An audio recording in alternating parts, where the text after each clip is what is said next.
LoveLore Library. Chapter 343, Getting Angry, 2. By now, Chu Lian had realized that there was something wrong with Yi Sanlang. However, she still didn't know how she had triggered him. She pushed at the hand grasping her arm and pitifully complained, "Can't you loosen up a little? You're hurting me." "What do you mean? How do I know that?" "No need for someone to tell me, anyone with a brain would be able to guess it. If the meal they sent to welcome me as an envoy of the Empress Dowager looks like this, then what could the normal soldiers be eating?" He Changdi continued his one-sided, fierce-staring contest, even as Chu Lian gave him a wounded look. Just as she was about to let loose a furious scolding and start struggling, he finally let go. In his past life, that wicked woman had cast a shadow over his heart, and a tremendous amount of fear still remained within him.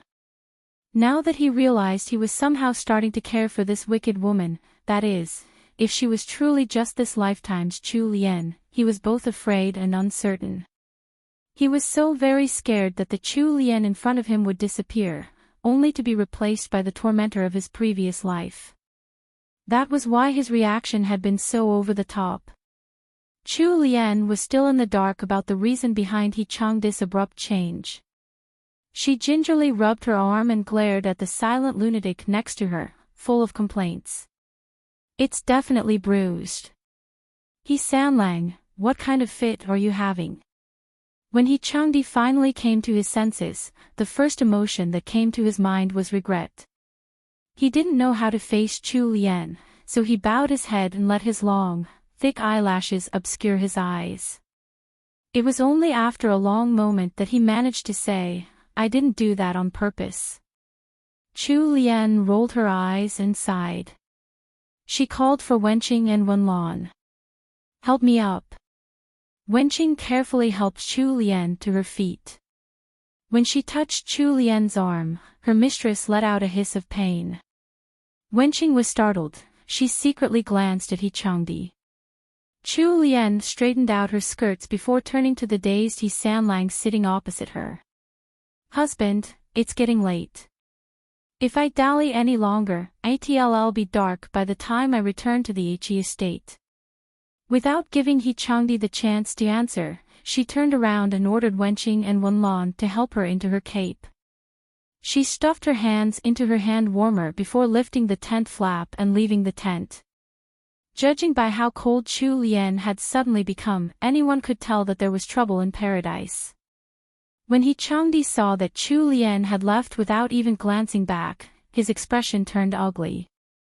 He resisted the urge to escort her out. The tent flap fell. It was only after it stopped moving that He Changdi raised his arm, preparing to shove over the small table still filled with food. However, upon seeing the leftover wheat pancakes and salted meat, he had to hold himself back. In the end, without any other way to vent his anger and frustration, he kicked over the brazier on the side. Bright red coals spilled all over the ground. Luckily, the floor of his tent was just bare dirt, so the coals didn't set fire to anything. Yi Sanlang stared at the rolling hot coals on the ground with a dark look in his eyes. He paced around the tent twice in anger before sitting back down on his bed. The originally hard, damp bedding had turned into a soft and warm one. The fleece blanket laid out on top was even more comfortable than the one he had brought with him from the capital. There were also flowers embroidered on the blanket, so he could tell that it belonged to a woman. Yi Sanlang brushed the surface of the bed with his long fingers before checking the insides of his mattress. The mess of dried grass within had disappeared, replaced by a soft woolen blanket. As the image of that wicked woman gritting her teeth and replacing his bedding for him came to mind, he could no longer sit still. He slammed the bed with his fist in a last show of temper before grabbing his cloak and dashing out of the tent after Chu Lian. While old General Sima had been alive, he had personally taught her everything he knew. Later on, she had also spent almost 5 years in the army, starting from the lowest rank. Xiaoyan had grown up together with her and had served her as her personal handmaid for all that time. Although she had already gotten used to spoiling Xiaoyan, Sima Hui still stood by her own principles. Xiaoyan had crossed the line and Sima Hui had no mercy for offenders. Xiaoyan had thought to borrow her general's power to intimidate Chu Lian. She assumed that her long years of service would lessen any consequences. Even if her mistress found out the truth, the worst punishment she would receive would only amount to a light reprimand. Xiaoyan never expected her mistress to dismiss her directly from her personal service. That punishment was even worse than sentencing her to 50 strikes of the rod. Xiaoyan's previous calm instantly turned into panic and fear. "Miss, if this servant has done something to displease you, please punish this servant directly. Please don't send this servant away. The old general has already gone, this servant only has one master left." This time, Sima Hui remained unmoved by her pleas. With a wave of her hand, her 2 female guards stuffed Xiaoyan's mouth with cloth and took her away. As for the 2 remaining female soldiers, when they saw how Xiaoyan had ended up, they lost all the courage to speak. They knelt down and lowered their heads, trembling with fear. Without any prompting from Sima Hui, they began to beg for mercy as they cried, "General, it was Sister Xiaoyan who ordered us to do everything. It wasn't our idea at all. General, please have mercy on us." Sima Hui's handsome face was all cold. Her brows were drawn together and her eyes were filled with fatigue and disappointment. With another wave of her hand, the 2 remaining female soldiers were also taken away. To their dismissal, Sima Hui included an additional order. "Take these 2 to Captain He's tent and let him decide their punishment." Chapter 345, Lacking Supplies, 2. There was only silence in her warm tent, now. After a few days and nights of fighting, she should have long been sound asleep in bed, but Sima Hui wasn't sleepy at all. She listened to the north wind howling outside her tent with a bitter and helpless feeling in her heart. Actually, when she had returned to the main tent, Xiaoju had already reported the day's events to her. She just hadn't expected Xiaoyan to have betrayed her expectations so badly. The corner of Sima Hu's lips tugged downwards bitterly. Xiaoyan had been too naive. Honored Lady Jeannie had managed to teach them a lesson with nary a change in expression. How could someone like that be taken down by such a weak scheme? A few moments ago, when she had passed by the hurried Captain he had most likely been chasing after that honored Lady Jeannie. She was a little curious about this honored Lady Jeannie now. As Sima Hui immersed herself in her thoughts, Xiaoju brought over some food. She knew that her young miss was still angry over Xiaoyan, so Xiaoju was even more careful and conscientious in her service. "General, please eat. You haven't eaten anything since you've returned." Sima Hui took a deep breath to calm her emotions and nodded. When she picked up the silver chopsticks on the table, her gaze took in the food displayed before her. Sima Hui was momentarily stunned. She asked, "Why isn't there any rice today?" Although Sima Hu's ancestors were from Shandong, her likings were more akin to her mother's, who had come from the southern parts of the country where there were many lakes and rivers. She loved rice. When she had the luxury to, she would rarely eat things made of flour as her main dish. It was usually Xiaoju who took care of her clothing and food in the main camp. She usually had rice or porridge for all 3 meals of the day. However, there wasn't a single grain of rice in any of the dishes before her. What was going on? Xiaoju sunk into silence, but after a moment, she said, "General, we've used up all the rice we brought with us." Sima Hui paused and thought for a short while, but ultimately, she didn't say anything. She picked up a wheat pancake and bit into it. In the end, she had to pair it with water before she managed to swallow the tough pancake. She looked again at the other dishes. There was a small saucer of some sort of black sauce and half a plate of salted meat. She set down the wheat pancake in her hands and asked, "Is this what all the officers in camp eat every day?" With Xiaoyan's example before her, Xiaoju didn't dare to hide anything from her general. Yes, this is what this servant was given by the cooks in camp. Even the great general himself eats food like this. The dried meat and sauce were specially given to you because of General Qian's orders. Sima Hu's brows furrowed. Her gut told her that something wasn't right. Other than those under my command, what do the normal soldiers eat? For the soldiers who aren't deployed at the front lines, they get 2 bowls of bean porridge and 1 wheat pancake each day. The soldiers at the front lines get 3 meals a day, and each meal consists of 1 wheat pancake and a bowl of bean porridge.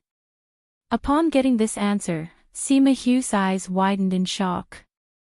When did the border troops start eating bean porridge? Xiaoju was much more reliable than Xiaoyan. She had a conscientious personality, so she normally scouted for more news in camp. They started eating bean porridge even before we arrived. However, that had only been for 1 meal a day back then. There was also some rice porridge in the morning and night. However, since the end of last month, the camp has completely stopped eating rice. The quartermaster said that they're saving the grains to pass the winter. Sima Hui wasn't that naive. Her expression was full of worry. She stood up and walked over the tent entrance. The moment she lifted the flap, a bone-piercingly cold wind came barreling in from outside, complete with ice and snow. It was enough to make anyone shiver. Saving supplies. Who would start saving supplies in winter? Their men would freeze to death if they tried to cut back in this cold weather. She was afraid that their supplies had most likely run dry.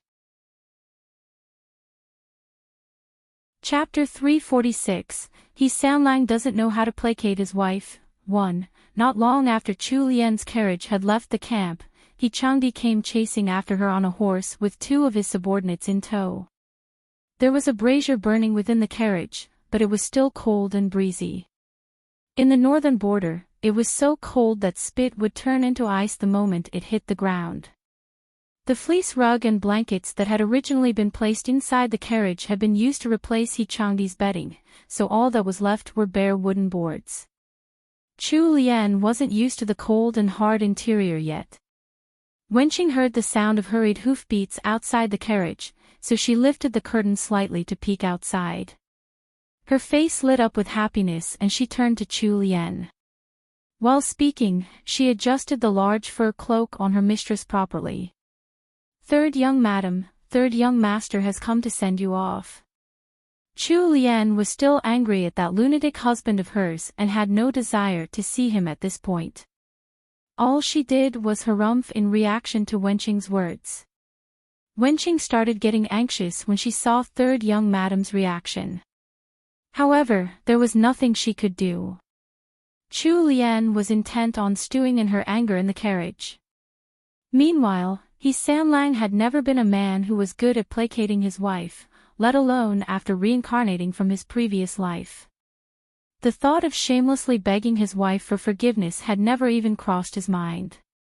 Thus, he kept his face cold and continued following by Chu Lian's carriage on his horse, escorting her silently all the way back to the He estate in Liangzhou City. He dismounted from his horse and stood by the carriage. It wasn't until he finally saw Chu Lian as she was being helped down from the carriage by Wenlan, that his deep, dark gaze finally lit up with some life. He moved forward with some urgency, intending to help Chu Lian, but when he received a fierce glare from his wife in return, he pulled his hand back. As he was right now, He Sanlang looked like a poor dog who had been abandoned by his master. After Chu Lian glared at him, she simply walked straight into the He estate without Wenqing and Wenlan's support, treating He Changdi as if he was thin air. He Sanlang stood silently by the entrance of the estate as the cold winter winds blew past. The 2 subordinates who had followed after him lowered their heads with scared looks on their faces, afraid that their captain would turn around to take his anger out on them instead. Damn it, which brat had told them that there would be good food to eat if they accompanied the captain to the He estate. They were going to kill him when they got back to camp. He Changdi continued staring in the direction that Chu Lian had left his thin lips pressed tightly together. His hands curled into fists at his side. The small trace of warmth in his eyes disappeared and his expression turned cold and dark. Just like this, he stood by the entrance of the estate without going in nor leaving, as if the howling icy winds would be able to calm the swirling emotions in his heart. After 15 minutes, Chu Lian could no longer sit still. She wasn't the kind of girl to play Cold Wars with others anyway. She had done so with He Changdi because that fool had deserved it. When Wenqing noticed that third young madam seemed a little distracted, she quickly took the chance to ask, "Third young madam, we haven't heard any sound of hoofbeats. It's still snowing outside right now, wouldn't it be unbearable to stand out there in the cold? Third young master might be sent back out to the front lines to fight our enemies too." Before Wenqing could finish speaking, Chu Lian had already interrupted her. "Go out and give him some stuff." Seeing that third young madam had finally given in, Wenqing's face brightened up with joy. She quickly called Wenlan to follow her out to prepare a package. Just as they were about to leave, Chu Lian quickly added on, "Don't tell him that it was my order. I'm still angry here. And I haven't forgiven him. It's just, for the sake of his efforts on the front lines." Wenqing resisted the urge to smile and respectfully agreed. As Wenqing rushed towards the estate entrance with a package in hand, she spotted Manager Qin standing to one side awkwardly. When Manager Qin noticed her arrival, he reacted as if he had seen his savior. "Is young master still standing at the entrance?" Wenqing asked in a whisper. Manager Qin nodded with a troubled expression. "Miss Wenqing, please try to convince third young master to return. Those two soldiers standing behind third young master look like they're about to freeze." Wenqing told him to return to the estate first, while she hurried towards the entrance. Chapter 347. He Sanlang doesn't know how to placate his wife, too. He Changdi had been standing at the entrance with his hands to his back for quite some time by now. When he caught sight of Wenqing from the corner of his eyes, the hopes that he had been harboring secretly in his heart were dashed. By the time Wenqing finished bobbing in greeting to her young master, all that greeted her in return was her young master's icy voice. "What have you come here for?" Wenqing was afraid that third young master would mistake her intentions, so she quickly explained, "Third young master, this servant has come under third young madam's orders." He Sanlang's stiff expression relaxed a little upon hearing this. He shifted awkwardly on the spot before giving his best shot at feigning a casual tone. "What did she say?" Although Wenqing wanted to laugh, how could she possibly dare to do so? She presented the package to He Changdi with both hands. "Third young master, third young madam asks for you to return to camp quickly. These are some things that she had this servant prepare for you. Third young madam was afraid that you wouldn't have enough clothes to wear since you gave away your clothes today, so she had these 2 sets of new clothes prepared." As He Changdi took the package from Wenqing, his expression grew a little warmer. He hesitated for a moment, but he couldn't resist asking in the end, "Is your young madam still angry with me?" When Wenqing heard her master actually asking something like this, she took the chance to say, "Third young master, this servant has been serving by third young madam's side for some time now, so this servant understands third young madam's personality a little. Third young madam has always been friendly and easygoing, even with us lowly servants. She always meets everyone with a smile on her face. This servant has seen how much third young madam has suffered on the way here to the northern border, so this servant hopes that third young master might try to understand third young madam's plight." Wenqing's words made the regret in He Sanlang's heart grow even deeper. He pressed his lips together without speaking for a long moment. He finally said, "Go back and take good care of your young madam. Although her ankle is almost healed, she can't be careless with it. Even though He Changdi's voice was still the same, his tone had changed to a much warmer and gentler one.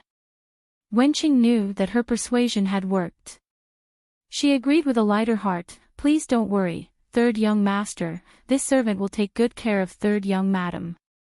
He Sanlang hooked his arm through the handle of the package and slung it onto his back. He mounted his horse and led his subordinates away from the Ichi estate and back to camp. If Chu Lian were to find out that Wenqing had explained the situation like that to He Sanlang, she would surely award her maidservant with a huge eye roll.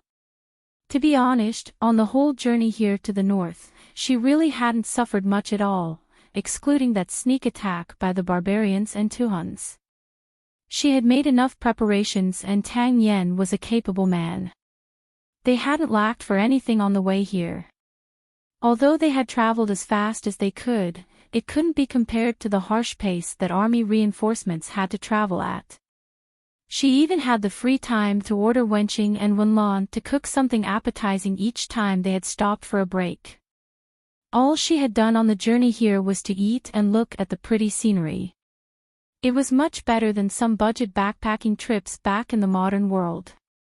After urging his horse on with his whip, He Changdi finally managed to return to the main camp before the sun set.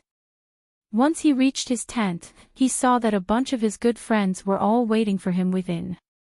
Zhang Mai was met with He Changdi's terrible expression the moment he lifted the curtain flap and entered the tent.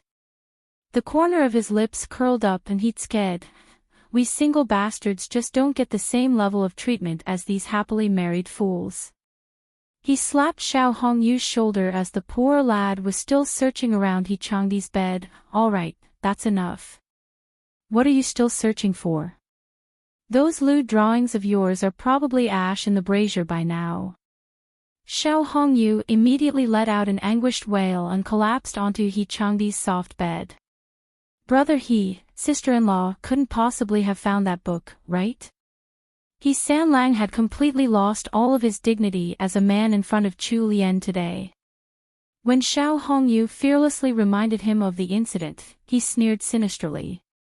Author's note: Snow Mountain Mists, Sanlang, you can't go on like this. Come here, mommy will teach you how to make your wife happy. He Sanlang, with a terrible expression, heh. Snow Mountain Mists, you brat, you have to work harder. You're still a virgin even now. Epsilon, 3 He Sanlang. Draws sword. Chapter 348, Green Jade Thumb Ring, 1. Xiao Hongyu immediately ducked behind Zhang Mai after hearing such a sinister sound from He Changdi. The wooden chair by the side table was taken up by Captain Gua. The tent was furnished very simply and there weren't any extra chairs around, so He Changdi could only stand to one side once he joined the group. Captain Gua smiled and gave a meaningful look at the fleece blanket embroidered with flowers, which clearly didn't belong to a man, on He Changdi's bed. He then patted the bedding folded up nearly on the side table and shook his head.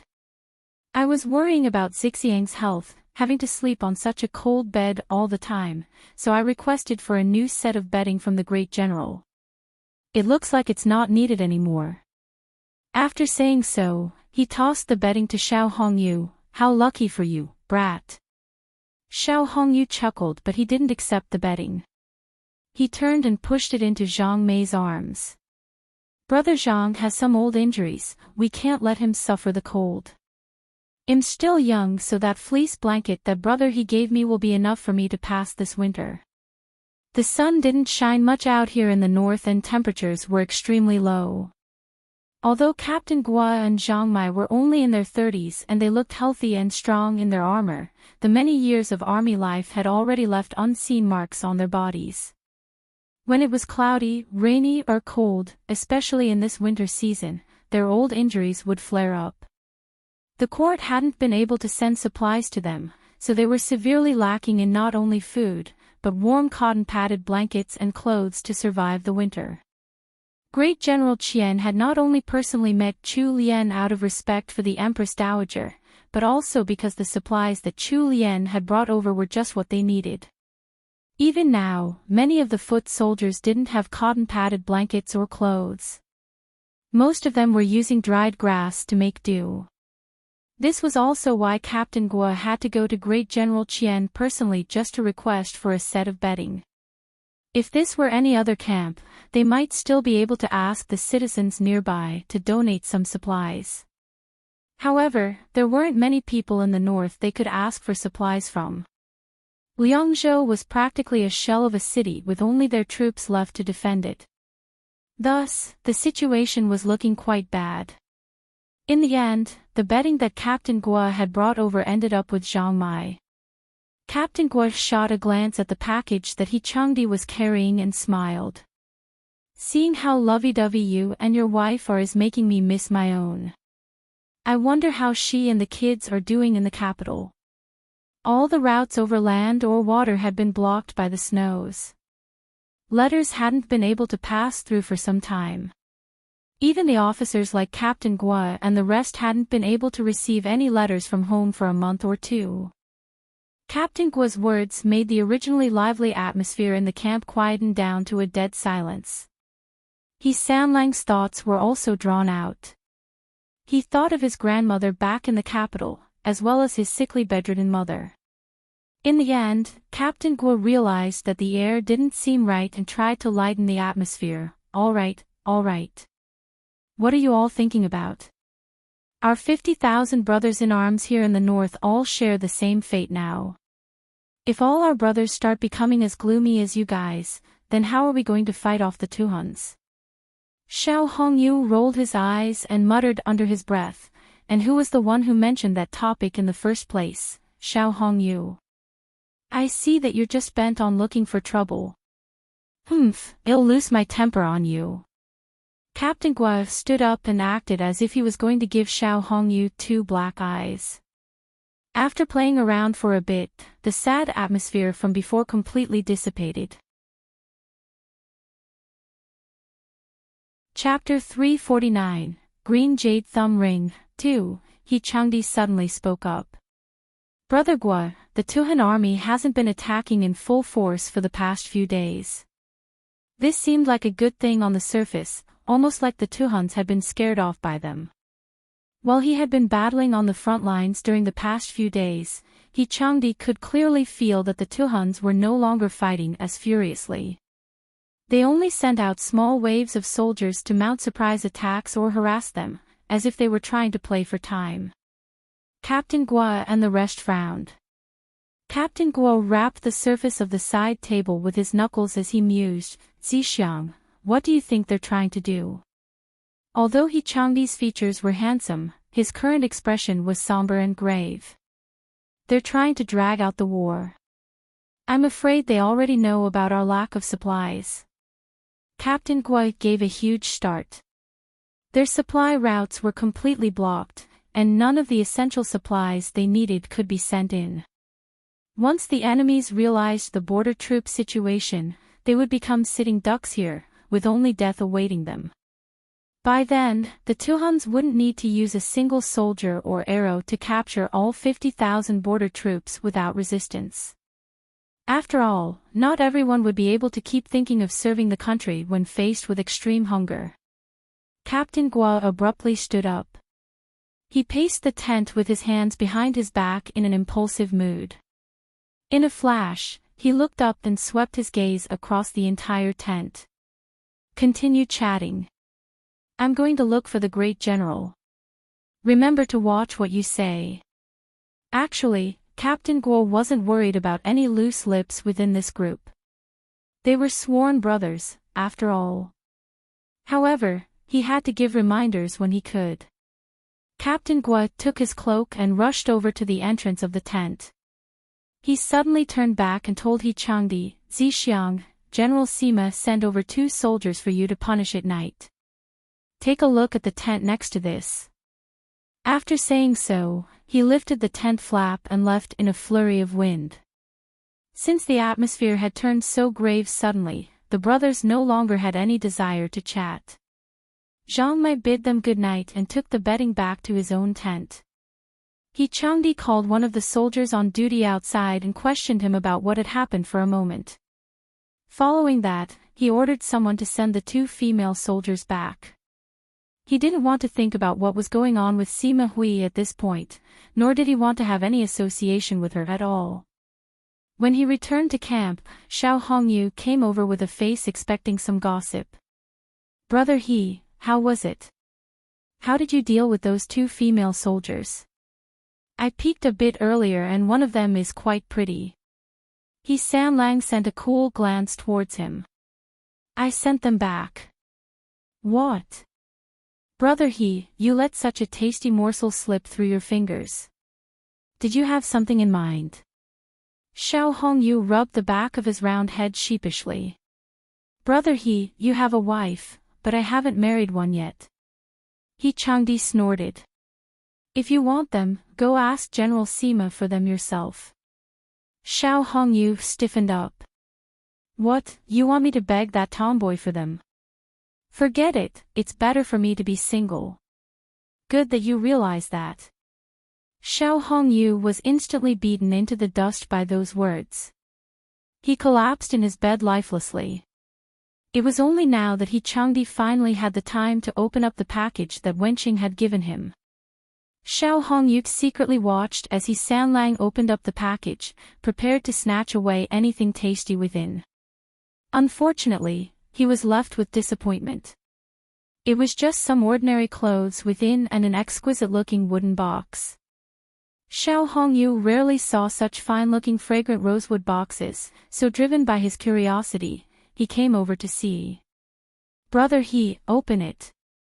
I want to see what's inside." He Changdi lifted up the wooden box and examined it. The fragrant rosewood box was decorated with fine details. Its surface had been painted over in black and some auspicious patterns to draw luck for a prosperous career were carved onto it. If the box already looked this exquisite, then what about its contents? He Sanlang was a little fazed. His deep gaze was fixed on the wooden box as if he were trying to see through it. He had seen this in his past life before. It was something that he was very familiar with. He already knew what was inside without opening it. A green Hitian jade thumb ring. The one that Xiao Bojian had carried on his thumb, a perfect match with the one that Chu Lian had frequently worn. But now, it had landed in his hands.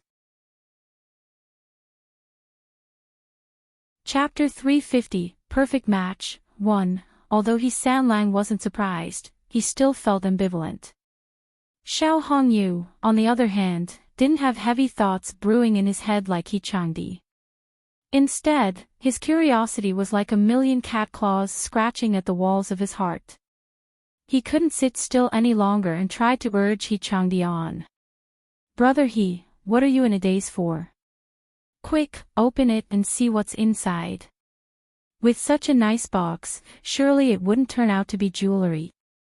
He really couldn't think of an accessory that a man would wear. For He Changdi, it was impossible to think with such a noisy guy right next to him. Thus, he abandoned his train of thought and turned his focus to the box. It couldn't be opened straightforwardly. He Changdi located the hidden mechanism and pressed down, releasing the lock. The exquisitely fragrant rosewood box popped open with a clack. Nestled within the dark red silk-lined box was a dark green piece of jade in the shape of a thumb ring. Its vibrant color and glossy surface were a testament to its quality, it even seemed to glow in the light. Although Xiao Hongyu didn't understand the finer points of jade quality, he could tell with one glance that something of this color and texture was definitely high quality. Furthermore, as a military man, Xiao Hongyu could immediately tell what the item was. A thumb ring. The lowest-ranked foot soldiers of the Great Wu dynasty were given bows and arrows. Thus, thumb rings were something that almost every soldier would use. Some of the standard thumb rings would have grooves to help with holding the bowstring. The most common type of thumb rings were made of elk horn and were rather cheap in the Great Wu dynasty. Xiao Hongyu was a little jealous upon seeing He Changdi's gift. The thumb ring he was wearing now was only made of elk horn, he certainly didn't own any made out of jade. How nice it was to have a wife. "Brother He, Quick, put it on and see if it fits. He Changdi stared at the green jade thumb ring for a moment, but instead of putting it on, he closed the lid and didn't say a word. Xiao Hongyu immediately grew anxious. Brother He, aren't you going to try it on? When that didn't work, Xiao Hongyu smiled and then began to cajole, Brother He, if you're not going to use it, then why don't you lend it to me? The one I'm using is just made of elk horn. It's not really good and it usually rubs against my skin. See, I'm getting a blister on my thumb from it. He Changdi gripped the wooden box in his hands and cast a cool look at the shameless Xiao Hongyu. Who said I'm not going to wear it? After saying so, he took out the green Hitian jade thumb ring and put it onto his right thumb. Although he Sanlang regularly practiced martial arts, resulting in some calluses on his hands, his fingers were long and slender. His hand was so slim that his finger bones could be counted from the back of his hand. When he pushed the dark green Hitian jade ring onto his thumb, it made his whole hand seem even more elegant and good-looking. It looked even better than when Xiao Bojian had worn it. When Xiao Hongyu saw that the thumb ring was now on He Changdi's hand, he shook his head in pity and lamented, sister-in-law really has a good eye for things. He had no choice but to admit that this Hitian jade ring was perfect for He Changdi, as if it had been tailor-made for him. Even He Changdi himself lost track of his surroundings and stared at the ring for 2 entire seconds. After Xiao Hongyu turned and crawled back into his own bed, He Changdi threw another wooden box at him. You can use this from now on. Xiao Hongyu's expression turned to joy after he opened the box. Inside it was the white jade thumb ring that He Changdi had been using. He hugged the wooden box and broke out into a wide, foolish smile. Brother He, at least you have some conscience left in you. The Hitian jade ring was warm to the touch, a constant reminder of that wicked woman's existence. A little uncomfortable, He Changdi rubbed at the thumb ring. Finally, he set his gaze on the other items in the package. Xiao Hongyu was playing with the white jade ring that He Changdi had given him, so he was being very quiet. There wasn't much else in the package. Just some sets of clothes that he usually wore. It was just enough to replace the 2 sets that he had ordered to be thrown away today. They were all inner clothing meant to be under armor. One of them was gray and the other was indigo. He Sanlang stroked the cloth with his slender fingers. He suddenly paused and looked closely at the indigo set of clothes. Chapter 351, Perfect Match, 2. Despite the dimness of the tent, he was still able to see the patterns embroidered on the cloth. Male clothing usually had less embroidery than female clothing. However, on inner clothing like this, the sleeves and collar would still have some simple patterns sewn on. The most common were cloud lattices and geometric patterns. He Sanlang had once inadvertently heard Xian mentioning that Chu Lian's embroidery wasn't very good, so she hadn't been able to make any clothes for him. Xian had requested that he forgive Chu Lian for the lapse in her wifely duties. As he stroked the crooked square patterns on the collar of the indigo shirt, his cold face slowly shifted to a warm and gentle expression. He Changdi didn't say anything. He touched the clumsy embroidery again before taking it out and placing it carefully by his pillow, intending to wear it the next day. As for the gray clothing with more uniform embroidery, he rolled it up and wrapped it in the package before tossing it into his trunk of clothes. The army supplies were also running low on lantern oil, so He Changdi put away the rest of the package's contents before blowing out the lamp and heading to bed. Some distance away in Liangzhou City, Chu Lian was still awake. After dinner, Manager Qin had come to report everything he had been able to find about Liangzhou City. He had also found a few middle-aged ladies to act as servants for her after thoroughly vetting them. Once Chu Lian had settled all of that, it was already late. When Lan escorted Chu Lian back to her room while Wenqing brought over a basin of hot water for her to soak her feet in. Chu Lian suddenly recalled that Wenqing had brought a huge package out to He Sanlang, so she casually asked, Wenqing, what did you secretly give away to your third young master? Wenqing knew that third young madam would ask her about the package sooner or later, so she didn't try to hide anything from Chu Lian. She replied honestly, I gave third young master 2 sets of clothing and the jade thumb ring that third young madam bought from Jinshi Pavilion. Chu Lian was stunned for a moment. She hadn't expected Wenqing to give away the green jade ring on her behalf. She had mentioned it in front of her personal maidservants before, saying that she was intending to give one of the rings to her husband, He Changdi. However, she hadn't found the right time yet when the barbarian ambush came, and then there she had been busy with settling down in Liangzhou City's He estate, so she had completely forgotten about the thumb ring. Chu Lian wasn't bothered by Wenqing taking initiative. That thumb ring was meant for He Changdi anyway, it didn't matter how it was given to him. Chu Lian stopped thinking about the ring and asked, which 2 sets of clothes did you give him? She had prepared plenty of things for this trip to the north. Matriarchy was also biased towards He Changdi, so she had prepared lots of food for him. Adding up matriarchy's and her own contributions, Chu Lian had brought 3 whole trunks filled with things for He Sanlang alone. When Wenqing saw that third young madam didn't blame her for her actions, she brightened up and pointed at a red-painted trunk in the corner of the room. This servant took out 2 sets of inner clothes from that trunk there, 1 indigo and 1 gray. Chu Lian had been soaking her lily-white feet in the hot water. She was supposed to be relaxing, but upon hearing Wenqing's reply, she abruptly stiffened up. Chu Lian didn't know whether to laugh or cry. Wenqing, why didn't you check the clothes when you took them out? Wenqing didn't understand what third young madam meant. Aren't the clothes in that trunk the ones that the matriarch prepared for third young master? This servant was in a rush, so this servant placed the clothes in the package without checking.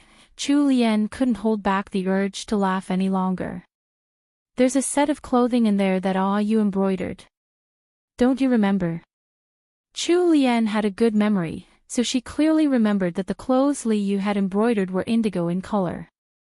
TL note, pictures after a long time. Just to help you imagine what the embroidery and clothes look like, cloud lattice pattern simple, 1 geometric pattern square geometric patterns guy wearing ancient undershirt/tunic. I use the words shirt, undershirt, tunic and inner clothes to describe the clothes above carat. Chapter 352, Idea 1. On the way here to the north, they had been bored stiff while sitting in the carriage all day, so Wenqing and Wenlan had started doing some sewing and embroidery while traveling. The guard siblings that Princess Wei had sent followed Chu Lian all the time. Since Li Yu was female, Chu Lian would regularly invite her into the carriage to pass some time together. Li Yu had been training in martial arts ever since she was young, so her martial arts skills were even stronger than some of the generals out there. However, when it came to the more womanly arts, she was a complete stranger to them. She had already gotten engaged to her childhood sweetheart, so when she saw that Wenqing and Wenlan were so good at the womanly arts, she had gotten the urge to try her own hand at them. Chu Lian had then told Wenqing to give her one of He Changdi's tunics to practice on. Although Li Yu was very earnest at learning, her skills weren't very good still. It was just a simple square pattern, but she had somehow made it all crooked. Later on, she had completely given up on fighting against her natural talents and abandoned the art of the needle. Back then, Chu Lian had been absolutely stoked by the whole chain of events. She couldn't have expected that Li Yu's embroidery practice would inadvertently have been sent to He Changdi. With how the mind of her lunatic husband worked, he couldn't possibly have thought that that crooked embroidery was done by her, right? Chu Lian resisted the urge to sigh as she thought. If that really happened, He Sanlang would still be overestimating her. She didn't even know how to make a tunk, let alone embroidering some patterns. Hee. After Chu Lian reminded her about the incident, Wenqing recalled what had happened and slapped her own forehead. Third young madam, what should we do? She had been the one to teach Li Yu embroidery in the first place. To be honest, Li Yu's embroidery was a little ugly. In contrast to Wenqing's regret about the mistake, Chu Lian was calm. It's okay, forget about it. It's just some embroidery.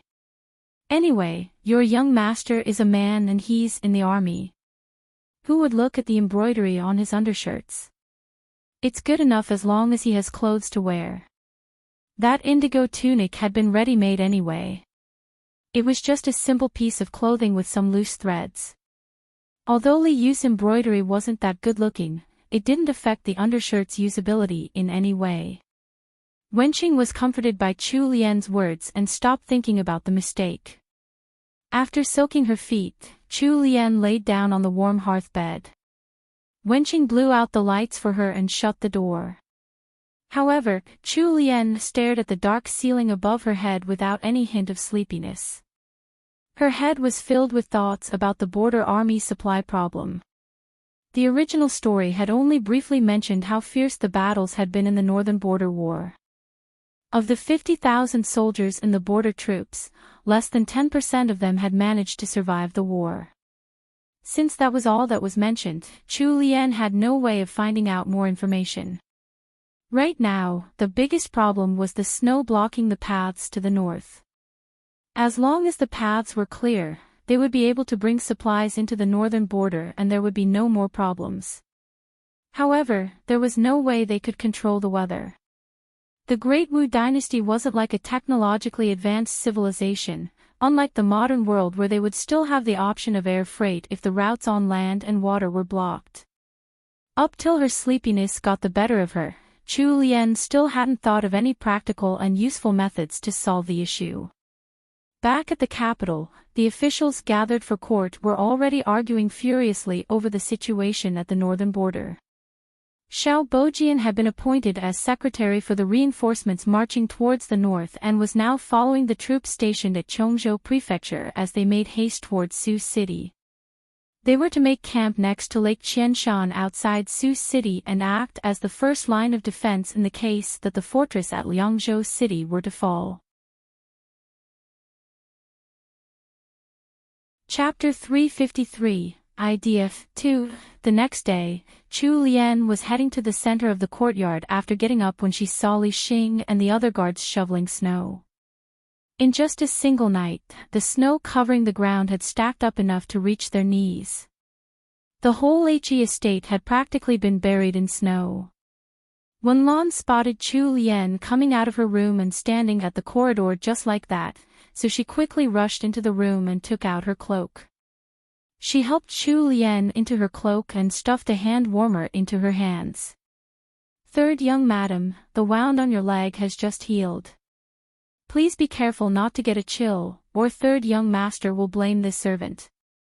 Chu Lian glared at Wenlan in response. It snowed a lot last night. Wenlan also found it strange. She had grown up in the capital. Although it snowed in the capital every year as well, it had never snowed as much as it did here. "That's right, third young madam. Last night, my sister and I came out to check the surroundings and the amount of snow falling was enough to block our vision completely. If we were to go out on such a snowy day, wouldn't we get buried by the snow?" Chu Lian turned to look in the direction of the border camp with worry filling her heart. She wondered how the border troops were doing now. "Where's Manager Qin?" "In the outer court. He's probably taking care of the carriage horses we brought with us. It snowed so much last night that the stables collapsed. 2 of the horses froze to death. Have someone bring him to me. I have some tasks for him." Wenlan quickly went to do as ordered. Chu Lian stood in front of her room door and watched as the estate's guards shoveled snow. The heap of snow that they cleared was as tall as a small hill.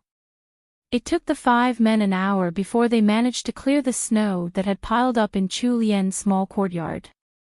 After 20 minutes or so, Manager Qin rushed over from the outer court.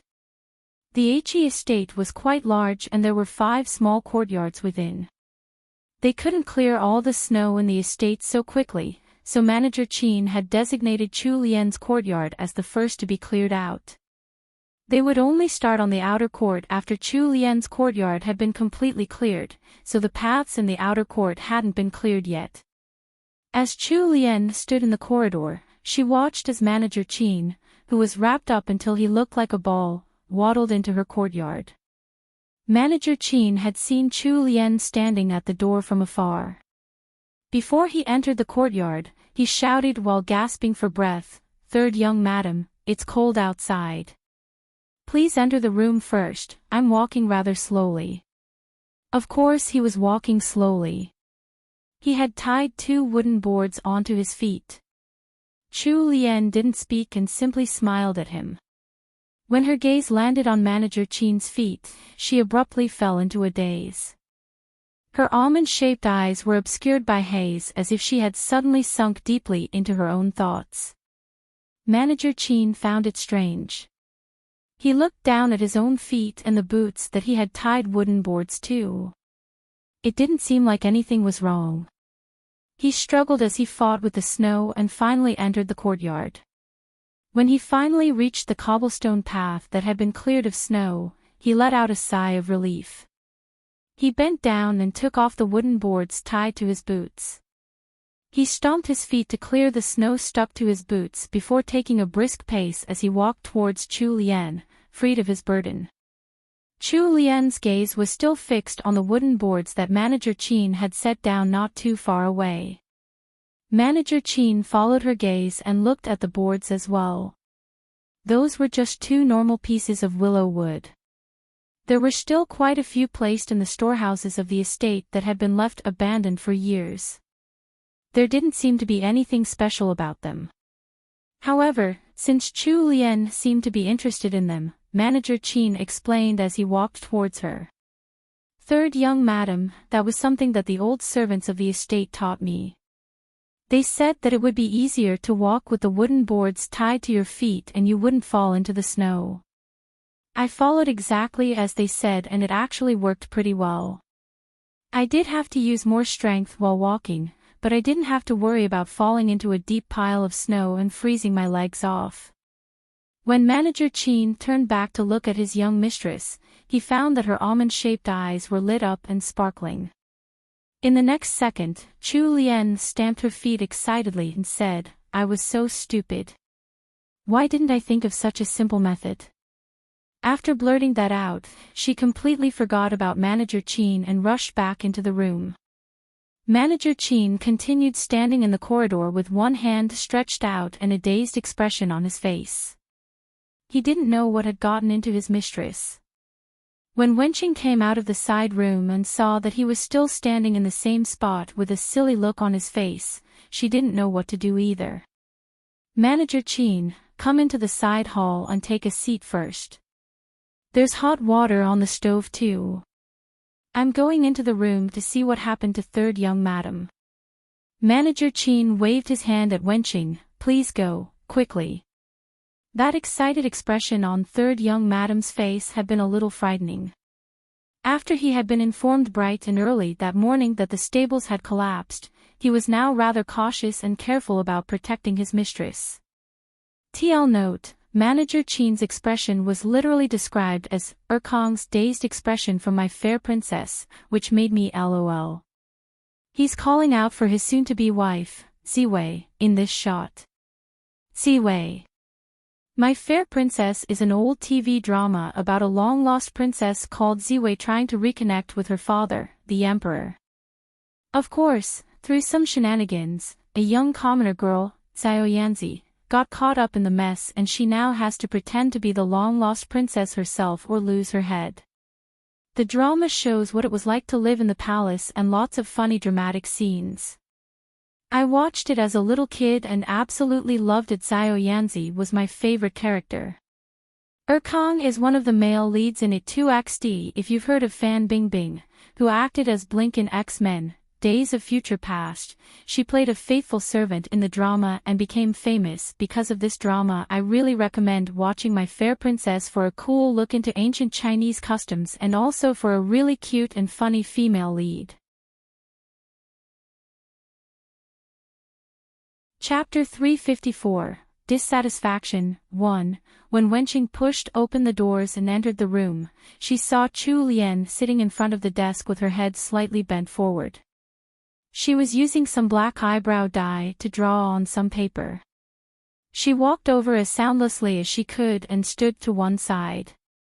She looked at the paper, but she couldn't tell what Chu Lian was drawing at all. There were even strange symbols marked on the paper here and there. Before Wenqing could ask, Chu Lian spoke up first. "Quick, tell Manager Qin to find the best carpenter in Liangzhou City and bring him here. Quickly." Chu Lian's tone was so firm that Wenqing couldn't help but treat it as a very serious matter. She had absolute trust in her third young madam. As absurd as Chu Lian's actions might look to others sometimes, Wenqing would never doubt her mistress. After experiencing the power of her young madam's ideas so many times, Wenqing had already become a loyal fan of Chu Lian's. "Third young madam, rest assured. This servant will go and look for Manager Qin right now." After Manager Qin had been given his orders, although he found it rather strange as well, he set to work immediately. Manager Qin was quite capable. In just half a day, he managed to find the best carpenter in Liangzhou City and invited him to the He estate. Just as they entered the estate, they bumped into the leader of the He family soldiers, Mo Qingui. Mo Qingui was dressed in just a single layer of clothing. He was drenched in sweat from shoveling snow, even to the point that his hair seemed to be giving off steam. The private soldiers behind him were all panting for breath as well. When Mo Qingui looked up, what he saw was Manager Qin leading an old man in with a bright smile on his face which looked almost ingratiating. Mo Qingui was a stubborn man who had no forbearance for anything. He was already biased against Chu Lian, so he never had anything nice to say to Chu Lian's subordinate, Manager Qin. Normally, the two of them would mind their own business, somewhat keeping the peace in the estate. However, Mo Qingui wasn't going to let him off so easily today. Everyone in the estate had been put to shoveling snow. Even the two guard siblings from Chu Lian's courtyard, Li Xing and Li Yu, hadn't been exempt. However, look at this Manager Qin. It was fine if he didn't help out, but he had even gone out early in the morning for some idle walk. Now he was bringing back some stranger to the estate. Mo Qingui shot a glance at Manager Qin from the corners of his eyes. He spoke with a mocking tone. "While everyone in the estate is working so hard, Manager Qin seems to have plenty of free time. Even the knee-high snow isn't enough to stop your feet from wandering out." Manager Qin didn't have the time to argue with Mo Qingui. He bowed towards Mo Qingui before quickly leading the carpenter towards Chu Lian's courtyard. Mo Qingui's wrinkled old face turned dark with anger. "Look at what a good dog he is." The private soldiers next to him kept silent, afraid that they would accidentally spark the temper of their volatile old brother. After getting ignored by Manager Qin, Mo Qingui couldn't hold down the frustration in his heart. He spit on the ground before saying, "Send someone to see what kind of trouble third young madam is trying to cause now." One of the soldiers acknowledged the order and left. When Manager Qin led the carpenter into the courtyard, Chu Lian was already seated in the parlor with some papers in hand. Manager Qin was very reliable when it came to business. Although the carpenter he had found wasn't literate, when Chu Lian explained her blueprints to him, he immediately understood. He was really the best in the woodworking business around here after all. The old carpenter examined the 3 blueprints, each with a different view of the design, for about 15 minutes before knowing exactly what he had to do. "Old master, how fast can you make this?" Chu Lian asked impatiently. The old carpenter looked at the blueprints in his hands for a moment before speaking. "Esteemed madam, this old man has never done anything like this after living for so long. This old man will speak to you honestly. If this old man were to do it alone, it would take at least 5 days. If you would allow this old man to bring in this old man's sons and grandsons to help, then it can be done in about 2 to 3 days. Chapter 354, Dissatisfaction. 2. Chu Lian looked carefully at the old carpenter. Although his face was already wrinkled, his eyes weren't hazy or unfocused in the slightest. On the contrary, they were bright and filled with intelligence. She laughed in response. Old master has indeed lived much longer than I have. I can agree to your conditions, but I have a condition of my own. If this design were to leak out without my express permission, then we won't be standing here having a nice discussion like we are today. The old carpenter's eyes lit up. He held tightly onto the blueprints and immediately knelt down before Chu Lian. He kowtowed twice to her, making resounding thuds on the floor. If this old man were to act against esteemed madam's wishes, then this old man will die without any heirs. The ancients placed a lot of importance on passing on their legacies. They were also rather superstitious and revered the gods. Chu Lian wasn't too worried now that the old carpenter had made such a solemn vow. Old master, I'm entrusting this to you.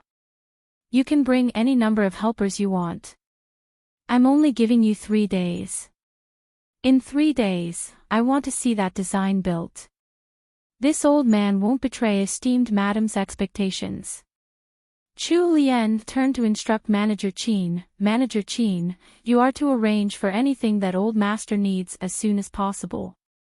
Manager Qin was very efficient with his work, so he immediately pulled the old carpenter over to one of the side rooms to discuss what was needed. Thus, before it was even midday, the old carpenter had already started work. Manager Qin sent someone to bring the old carpenter's 3 sons and eldest grandson into the estate. Chu Lian's courtyard wasn't very big in the first place, so the sudden increase in the number of people coming to and fro from her courtyard was very eye-catching.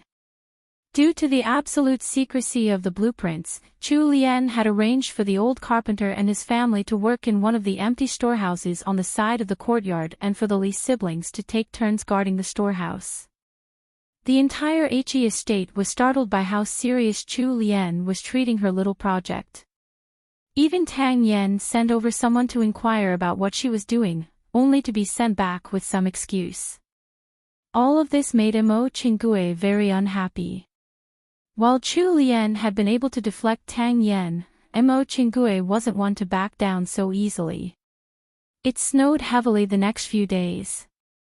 The streets of Liangzhou City were practically buried by the snowfall, so it became even harder to travel out of the estate.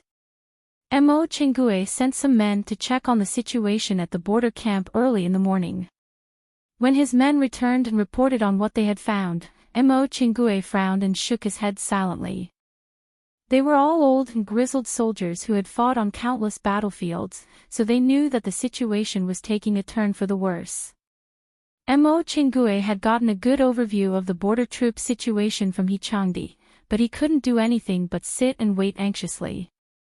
These few days, due to his worries and stress, he had even gotten 2 large blisters at the corner of his mouth. Since he was biased against Chu Lian, he had never eaten the meals that Chu Lian sent over. Even though the food was fragrant and looked extremely delicious, he never took a single bite. He would order his men to send all the meals back unopened. Not only that, he never allowed his soldiers to eat those meals either. Chu Lian had only sent meals over out of basic courtesy in the first place. After getting rejected by Mo Qingui, she got the hint and stopped sending food over. Up till now, Chu Lian's party had been eating dishes made out of dried vegetables for at least a few days every week. Thanks to the good nutritional balance of their meals, their faces were glowing with the pink of health. However, it was a whole other story for the private soldiers under Mo Qingui's command. Since they weren't eating the meals cooked by Chu Lian's party, all they ate every day was the dry and hard wheat pancakes made by the border camp's cooks. Occasionally, they would be able to have a bowl of thin gruel and a piece of salted meat. As more time passed, their faces became more and more sallow and their health became poorer. Whenever the private soldiers went out of the estate with Chu Lian's subordinates, they looked like they had come from completely different places. By this time, the men that Mo Chingue had sent to spy on Chu Lian had also returned. Mo Chingue sat at the head of the room and asked the old soldier who had gone to check on Chu Lian, "What is third young madam doing now?" Chapter 356, Chu Lian loses her temper. 1. The old soldier shook his head awkwardly. It was hard for him to admit he hadn't been able to find out what Chu Lian was up to. That small courtyard of hers was now bustling with activity, and there were people hauling wooden planks in and out all the time. Although the old soldier was unable to come up with any words to report, Mo Chingue was able to understand the meaning behind his silence. He had already been simmering with anger towards Chu Lian before this. This strange new activity of hers was the last bit of fuel that sent his temper rocketing sky high.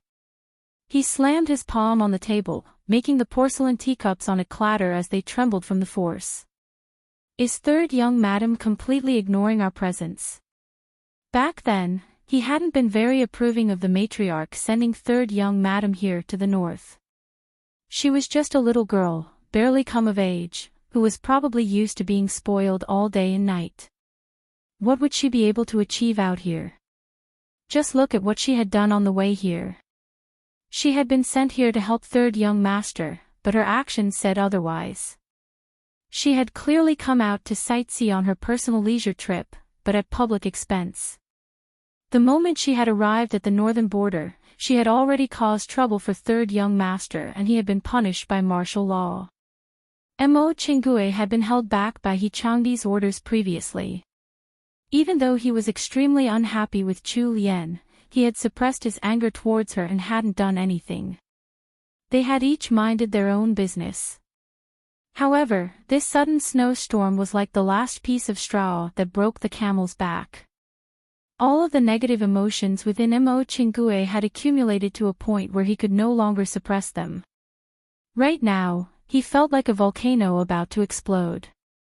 These 2 days, the first thing that Chu Lian did every morning after waking up was to visit the old carpenter in the storehouse and check on the progress of her project. Although the old carpenter was a little too shrewd, he was an utmost professional and skilled at his craft.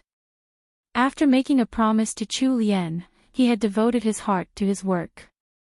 After working with his sons and grandsons for 2 days and 2 nights, Chu Lian's project was almost complete. The old carpenter had started working before the sun had even risen. When he heard the door opening, he knew that it was Chu Lian who had come to visit. Every day at this hour, the esteemed madam would come over personally to take a look at his progress. He set down the woodworking plane in his hands and hurried over to welcome her. "This old man gives greetings to esteemed madam." Chu Lian waved her hand and asked, "Old master, will you be able to finish your work today?" When it came to the topic of woodworking, the old carpenter's originally bent back immediately straightened up with pride. He focused his gaze at the object placed in the center of the storehouse as if he were looking at a child he had raised. "Esteemed madam, please don't worry. This old man is as good as his word. This old man will be able to finish this before night falls." Chu Lian moved a little closer to the object. The old carpenter was right. It looked exactly like the object she had drawn out in her blueprints. She glanced at the rest of the storehouse and noticed that the old carpenter's sons and grandsons were standing respectfully to one side.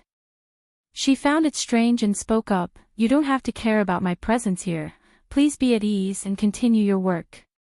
The old carpenter let out an unabashed bark of laughter that was as honest as the man it had come from. "Esteemed madam, these kids aren't purposely standing around because of you.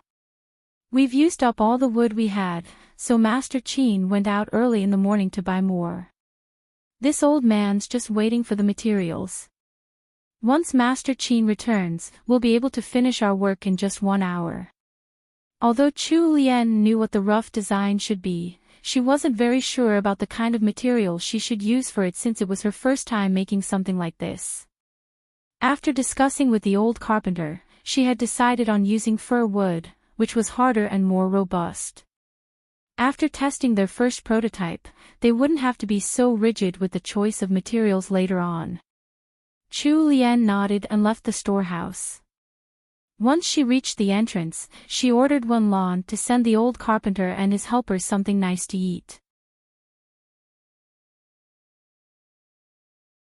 Chapter 357, Chu Lian loses her temper, 2. After a short moment, the old carpenter and his workers sat on the floor together with a large bowl of vegetable porridge each.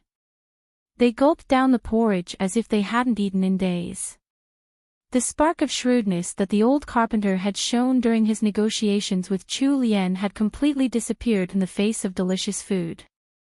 His sons and grandsons were acting just the same as the old carpenter. They buried their heads in their bowls, only looking up once the bowl was emptied. After eating up all of his vegetable porridge and gulping down some extra cabbage and meat buns, the old carpenter wiped his mouth on his sleeve with utmost satisfaction. He sighed with deep feeling, heavens. Having vegetables to eat on a winter day, let alone such fresh and juicy green vegetables, was nothing short of a miracle. On the first morning, when he had been given such amazing food for breakfast, the old carpenter had been frightened half to death.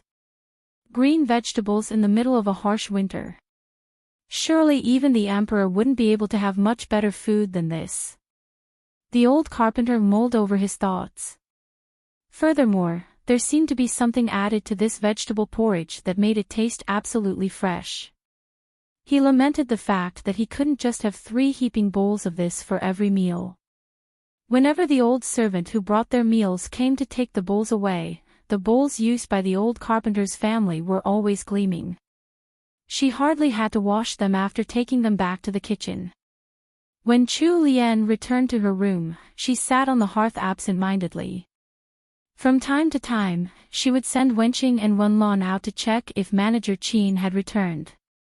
Wenqing found it strange, but she took her task even more seriously.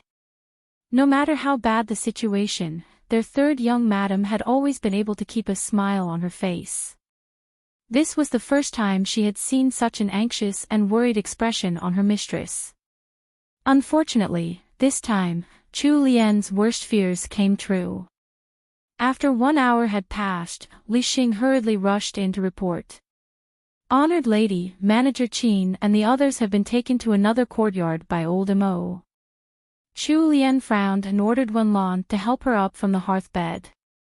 She announced with a solemn expression, "Let's go there quickly." With a grave expression on her face and additional shadows in her bright eyes, she actually looked a little more like He Sanlang. In the side courtyard of the He estate, Manager Qin and his men had been forced to kneel on the snow-covered ground. The old soldiers were skilled in martial arts, so Manager Qin and the other manservants didn't have any chance against them. Mo Chenggui stood in the corridor facing the yard and stared with cold eyes at Manager Qin.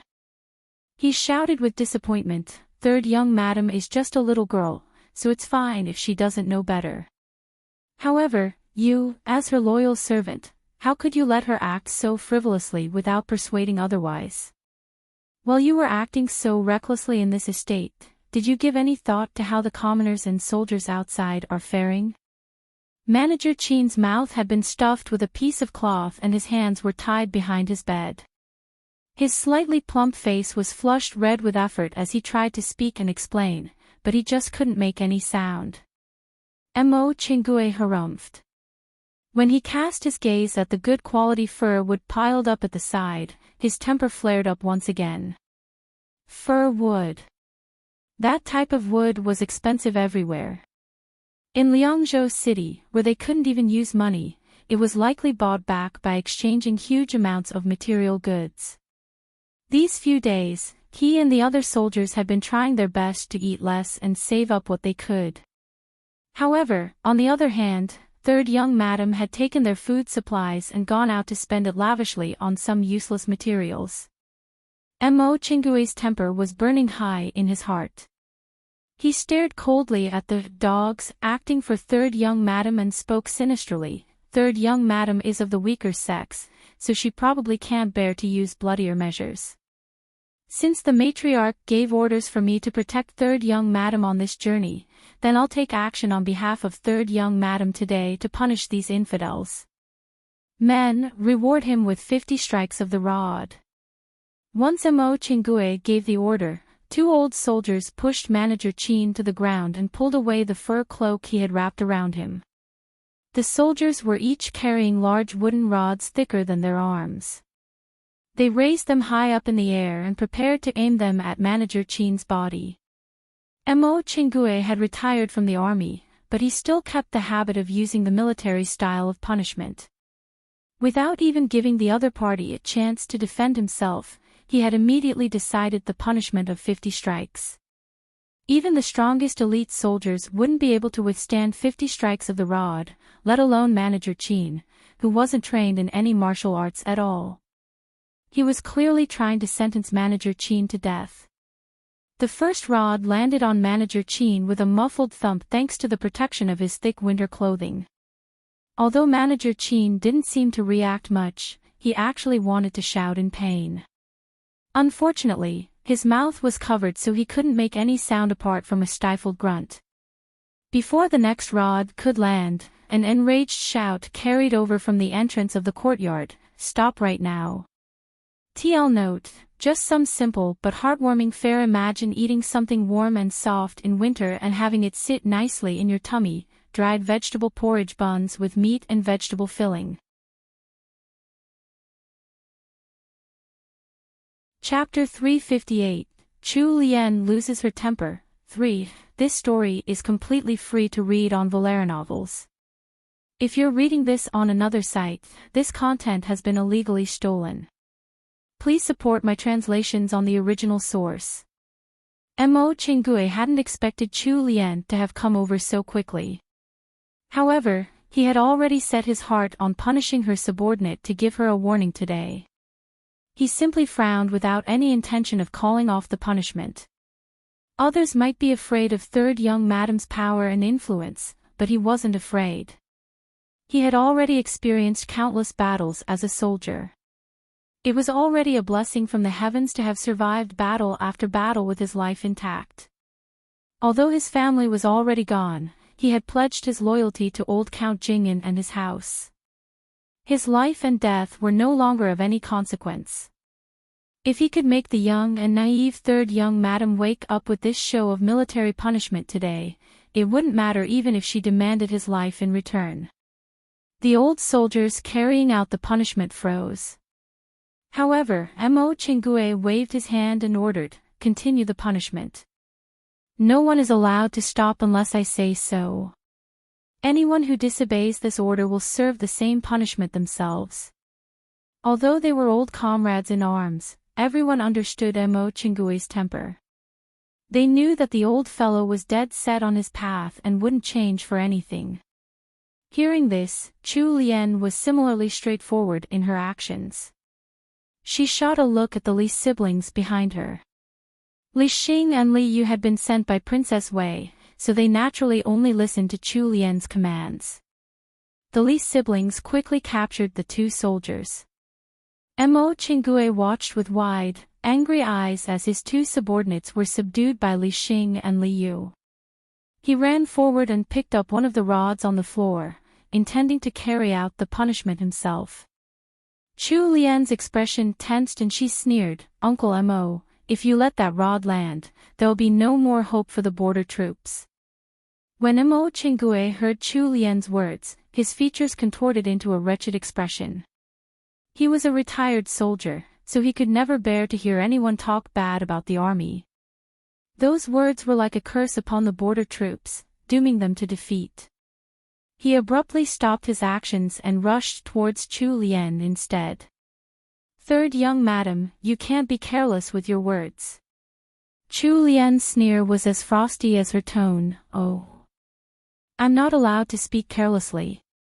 Then how is it that Uncle Mo is allowed to beat others indiscriminately?" Mo Chingue's face turned as black as a pot. "Third young madam, this treasonous servant used valuable food supplies to buy these useless pieces of wood. Why shouldn't he be punished? Or are you saying that he's an exception to the rule just because he's your subordinate?" Seeing that Manager Qin hadn't been harmed too badly, Chu Lian had slowly calmed down. She turned her bright and clear gaze on Mo Qingui. There wasn't any trace of a smile on her porcelain-like face. Fine. You said that he deserves to be beaten. Then let me ask you, Uncle Mo. Since you're so worried for the border troops, have you thought of an idea to save them and help those 50,000 warriors out of the situation they're in? Mo Qingui hadn't expected Chu Lian to throw such a question at him at this time. What a joke. If he had thought of a good idea, would he still be staying in this tiny HE estate? He would have sprinted over to the border camp to share his plans with Third Young Master by now. He wasn't the only one trying to think of a solution either. Even those highly regarded officials in court back at the capital hadn't been able to come up with a good idea. What kind of ideas could a rough military man like him have? Third Young Madam was clearly just trying to put him on the spot and make things difficult for him. This Third Young Madam had nothing good about her except being a glutton and being protective over her own people. TL note, I think the first part of this chapter has already shown you Mo Qingui's perspective and the reasons behind his actions. I'll add on some information that might help paint a better picture of the ancient China setting here. There are 2 ways to become a servant: sell yourself / be sold into eternal servitude or be born to a servant. The masters hold a bond certificate which represents the servant's freedom as a person, and this is why servants usually don't run away. This is also why servants are treated as less than human or disposable, or tradable in the case of Mingyan. Matriarch He trusted the servants in Gillen restaurant with managing the money because she likely has the rest of their families in her hands. Manager Qin is a servant born within House Jing'an. Mo Qingui was a soldier who served under old Count Jing'an and proved himself enough to earn his trust. So Mo Qingui is a free person working in an influential position in House Jing'an, while Manager Qin is just a slave of House Jing'an. Mo Qingui honestly thought that Manager Qin was wasting precious resources, and it is well within his power to punish a servant, even to death. Mo Qingui is also considered to be in the same generation as old Count Jing'an, who is 2 generations above Chu Lian. Mo Qingui is a very senior person and used to being obeyed in the military. Chu Lian is a sheltered young teenager to him, and she has also been calling him Uncle Mo, in deference to his seniority and position. He is also fiercely loyal to the old count, and his mindset is likely to help guide the next generation and make sure that House Jing'an won't go into ruin. I think you also have to keep in mind his age and how stubborn old men can be. Phew, that was a long note. I know that some of you are frustrated by the seemingly irrational actions of the characters, so I wanted to try to add more context to help you understand them if possible. This novel was written for a Chinese audience and comes with many unwritten rules of ancient Chinese society that shape how the characters act. I just wanted to make sure you guys get that information as well, and that you might be able to see the characters in a different light. Of course, if you still think that the characters' actions don't make sense, feel free to voice it out in the comments. 3. Chapter 359, Chu Lian loses her temper. 4. Mo Qingui's disdain for her only grew. He stood ramrod straight with his chest pushed forward and his chin raised. Third Young Madam, are you joking with me? An idea. I really do have to ask for your pardon, Third Young Madam. I'm just a simple boor without any magic powers. The mockery in his tone was so thick and infuriating that Wenqing and Wenlan lost their patience. They glared at Mo Qingui with anger. If not for Chu Lian holding them back, the 2 ladies would have started fighting with Mo Qingui on the spot. He snorted in response, "Humph. Third Young Madam's subordinates are really united, huh? Did you bribe them with your food?" Chu Lian really didn't understand how this fellow's mind worked. He couldn't think of a solution on his own, so he had decided that everyone else was just as stupid as he was. Who knew if it was due to his unwarranted self-confidence or because he thought too highly of himself? If all the soldiers in the army shared the same level of wit as this guy, then the Great Wu dynasty should just throw down their weapons and admit defeat. While Chu Lian normally looked like a young, soft, warm and gentle lady, anyone who assumed that she was an easy target to bully would be the first to face defeat. She wasn't the kind to leave grudges to fester overnight. That was because she would take revenge on the spot the moment anyone dared to bully her. Mo Qinggui had already crossed the line. Chu Lian had no more patience and tolerance left for him. As Wenqing and Wenlan stood behind their third young madam, they noticed that her eyes were shining brightly and her pink lips were drawn up into a smirk despite her grave expression. Although their mistress clearly looked even more vibrant and livelier than normal, the two maidservants shivered in unison. Mo Qinggui was doomed. Third young madam was really angry this time. Wenqing and Wenlan exchanged looks with their eyes twitching. They must have been brain dead just now to think that third young madam would be bullied. It would be considered a good day if third young madam didn't bully someone. Mo Qing Gui. I really don't know what grandfather saw in you to make you one of House Jing'an's family soldiers. You're so blinded by your own presumptuous self-conceit, why haven't you ascended yet? She no longer called him Uncle Mo, out of respect for his age, and changed to calling his full name directly. Chu Lian had been holding down her discontent for so long that she felt refreshed upon letting loose her tirade. However, Mo Qinggui and the others in the courtyard were all stiff with shock. They directed similar expressions of disbelief at Chu Lian and gulped in unorchestrated unison. They trembled as they thought inwardly, Third young madam was scolding leader Mo. Although third young madam was so young, her daring knew no bounds. Even the heir's wife wouldn't dare to scold leader Mo right to his face like that. For some reason, although they knew that third young madam's straightforward and bold approach wasn't right either, they still felt a mysterious sense of satisfaction. Everyone stood by silently without moving, hiding their intentions of watching the drama unfold. Mo Qinggui had clearly been dealt a blow by Chu Lian's words. He opened his eyes wide and glared right back at her. Although he had never heard the word ascended being used to scold others, he could tell that it didn't mean anything good from her tone. Mo Qinggui was just a boorish man to the core. He was the best at using his fists, not his tongue. Before he was able to retort, Chu Lian continued her tirade. Mo Qinggui, let me tell you this now.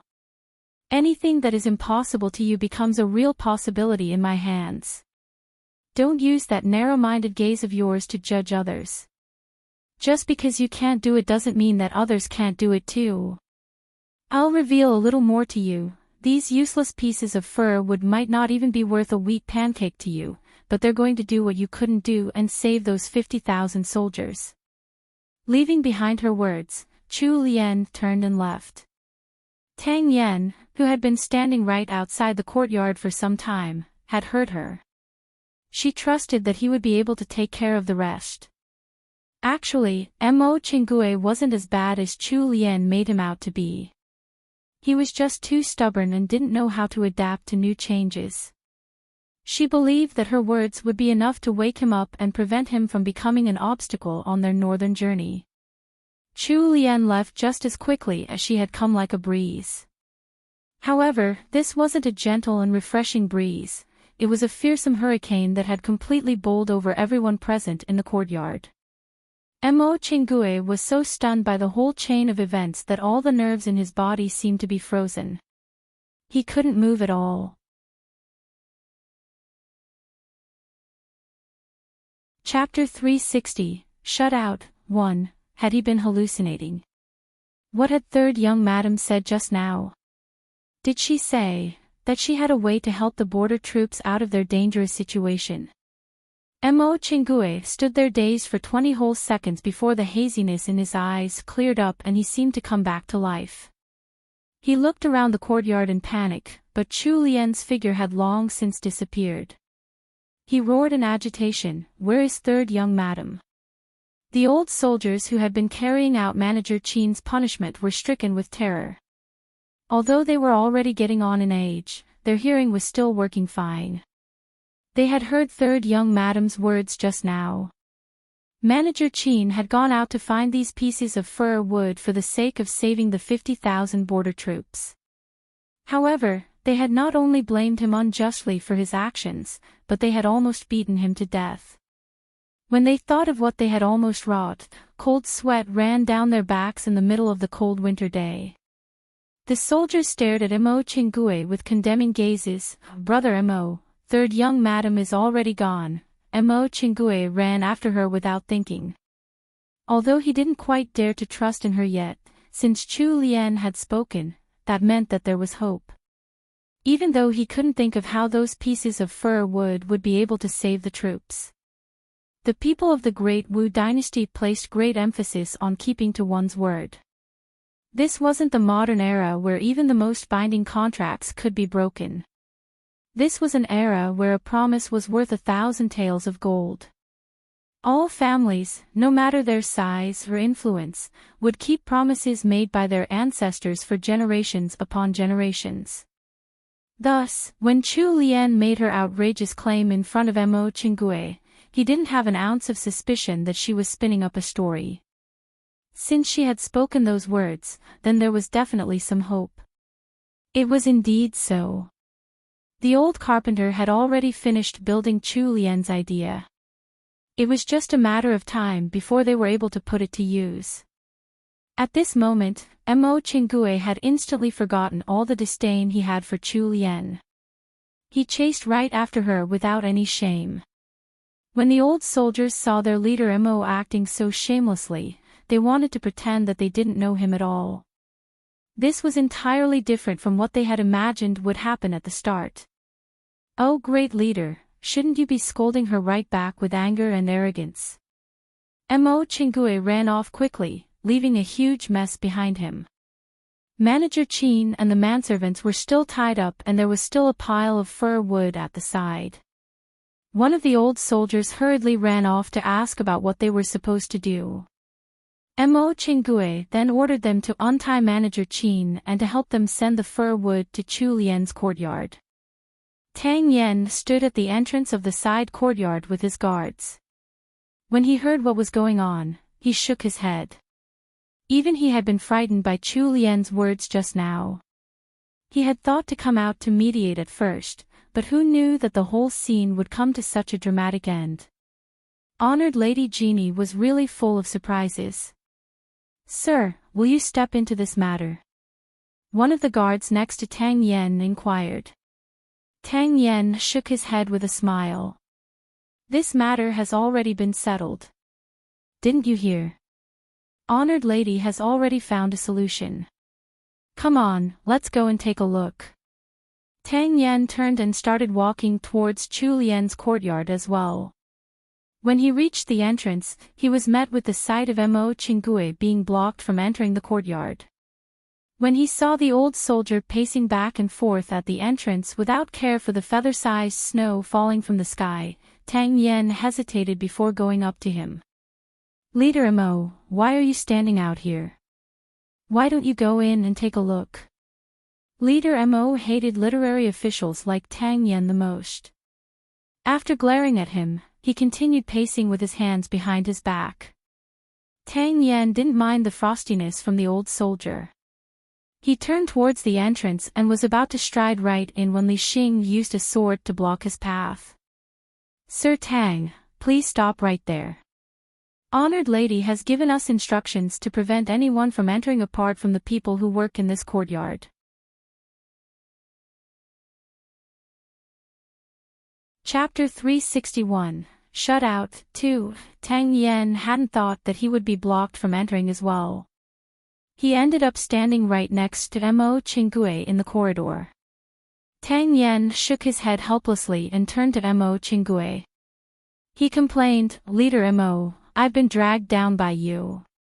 Mo Chingue had no desire whatsoever to acknowledge a literary official, who was just a weak chicken in his eyes. He simply harumphed. Tang Yan wasn't deterred by the cold response and said, Li Xing, see here. I'm not leader Mo and I didn't argue with your mistress. Why can't you let me in? Sir, please don't make it difficult for this subordinate. This subordinate is simply following Honored Lady's orders. Honored Lady said that this matter is top secret. Even when it's finished, she won't be able to give you a demonstration. The first priority is to send it to the border camp. Fine. He was dealing with another stick in the mud. Tang Yan finally gave up on trying to enter. His heart was itching with curiosity and he really wanted to know what miracle Chu Lian had somehow come up with to save 50,000 border troops. However, since she wasn't willing to divulge the secret to him, he had no other choice. Tang Yan immediately turned around and left. He wasn't going to stand there in the cold wind and snow like that silly Mo Chingue. On the way back to his own courtyard, Tang Yan was still trying to guess at what Chu Lian's solution was. What kind of magic powers did that Chu Lian have? Why was it that every single person by her side was so loyal to her? Even the guards from Prince Wei's estate, Li Xing and Li Yu, were already treating her like their real master. Could it be due to her foodie ways? As expected, foodies were full of potential. Tang Yan was shamelessly disregarding how he had taken every chance he could to take a meal over at Chu Lian's courtyard. During the past few days of heavy snowfall, he had constantly been sending guards over to check on what Chu Lian was eating in her courtyard. Once the old carpenter had the rest of the materials in hand, he was able to work fast. They had already planned out the designs. Before actually starting the project, they had also made prototypes. Even so, they wasted a portion of the wood that had been gathered while working. Now on the brink of finishing, their materials fell short, they still needed one last plank. Chu Lian had been watching from the side this whole time. The old carpenter stopped working and hurried over to Chu Lian a little anxiously. Esteemed madam, we're still lacking one more piece of wood. It was all this old man's fault for having such clumsy skills. We wasted some of the wood earlier. Chu Lian looked at the project. It did indeed look like it was nearly finished, so she sent the orders down to her subordinates. Wenqing quickly ran out to inform Manager Qin. Manager Qin had only gotten hit once with the rod, so he could bear with the pain in his buttocks. However, he could only stand and he wasn't able to sit. It would take a few days for him to recover enough to sit and lay on his back. When he saw Wenqing rushing out of the workroom, he moved forward to meet her. What's wrong? Are we lacking something? Wenqing sighed. We just need one more piece of fir wood. Why didn't you buy just one more this morning? Manager Qin sighed bitterly. It really wasn't because he hadn't bought enough materials. He had been captured by Mo Chingue while on the way back and Mo Chingue had burned some of it as firewood. If not for him struggling and shouting that the fir wood was expensive, they might not have even had what they did. However, it wasn't the time to explain this to Wenqing. Ask third young madam to wait a little longer. I'll go out right now and look for more fur. Rest assured, I'll definitely bring the remaining materials to third young madam today. Alright, go quickly. I'll pass your words on to third young madam. Manager Qin rubbed his backside gingerly and hobbled towards the courtyard entrance. He cursed and swore at Mo Chingue hundreds and thousands of times over in his heart. When he reached the entrance and looked up, only to see the man he had been cursing at, Manager Qin was so frightened he almost fell onto the ground.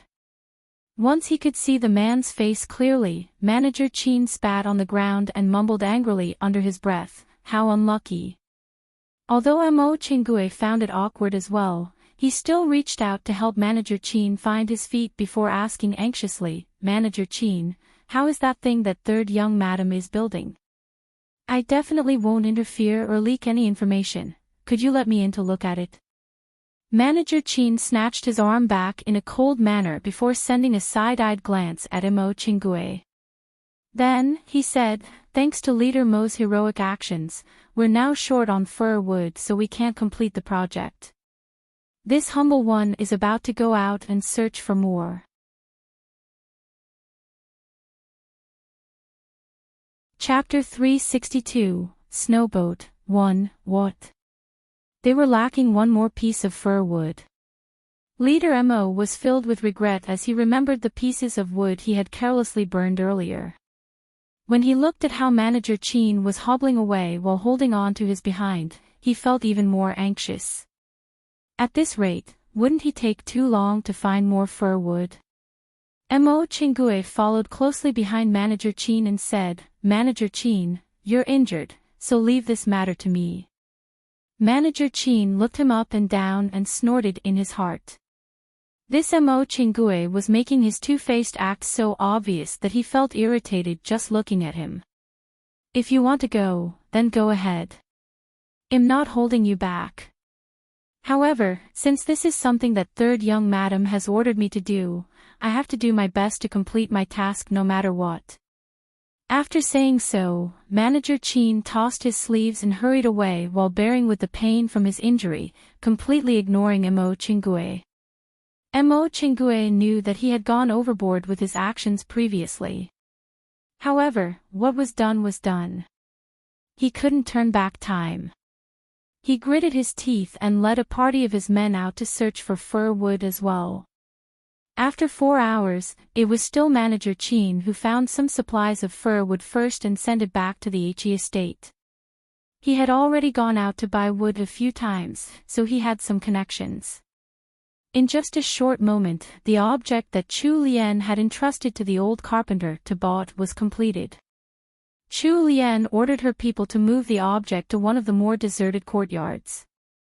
She then ordered them to harness horses to the object and test how the object moved over an area that was covered in knee-deep snow. When she saw that there were only 2 shallow tracks on the snow where the horses had absed, Chu Lian then passed orders to Manager Chin to have heavy items put on top of the object for another test. The result?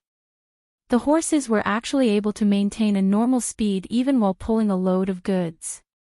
Manager Chin couldn't help but cry out in surprise, "Third young madam, it was a success." Chu Lian heaved a sigh of relief and let out a refreshed smile. With this, they wouldn't have to worry about the problem of transporting goods through heavy snow. Wenqing and Wenlan had similar expressions of joy. Wenlan asked excitedly, "Third young madam, what is this thing called?" Chu Lian's almond-shaped eyes were curved into crescents as she spoke in a tender and soft tone, "A snowboat." "A snowboat. A boat that can travel over snow." Manager Chin's eyes lit up and he praised her. What a fitting name. The old carpenter and his helpers were already smiling from ear to ear as they watched from the side. Chu Lian came closer to examine the snowboat. Actually, it was a sleigh that was commonly used during winter in the northeast of China back in the modern world. It could also be called a sled, but there were some differences between sleds and sleighs. There were many different types of sleighs, but the one she had drawn out was most suited for transporting goods. It was slightly larger than most sleighs and should be able to withstand the same load that normal carriages could. They could even create a small warm pen on top of the sleigh by putting up a tent of animal skins and leaving small windows at the side for ventilation. With braziers within for warmth, they would be able to travel long distances without getting frozen. TL note, Chu Lian made up her own name for the sleigh. She actually literally named it land boat, but snowboat seems to fit better here. I live on an island in eternal summer, so I don't really know much about snow in winter. I had to do more research into the different types of snow transport and I learned all sorts of things today. So from my research, sleighs are bigger and are usually drawn by horses, reindeer or machines now. Sleds are smaller and usually meant for faster transport and are usually pulled by dogs, especially in those dog sled races. They can also be used by themselves to slide down snowy hills, which looks tremendously fun. 3 horse-drawn sleigh for goods, Chu Lian snowboat, dog sled.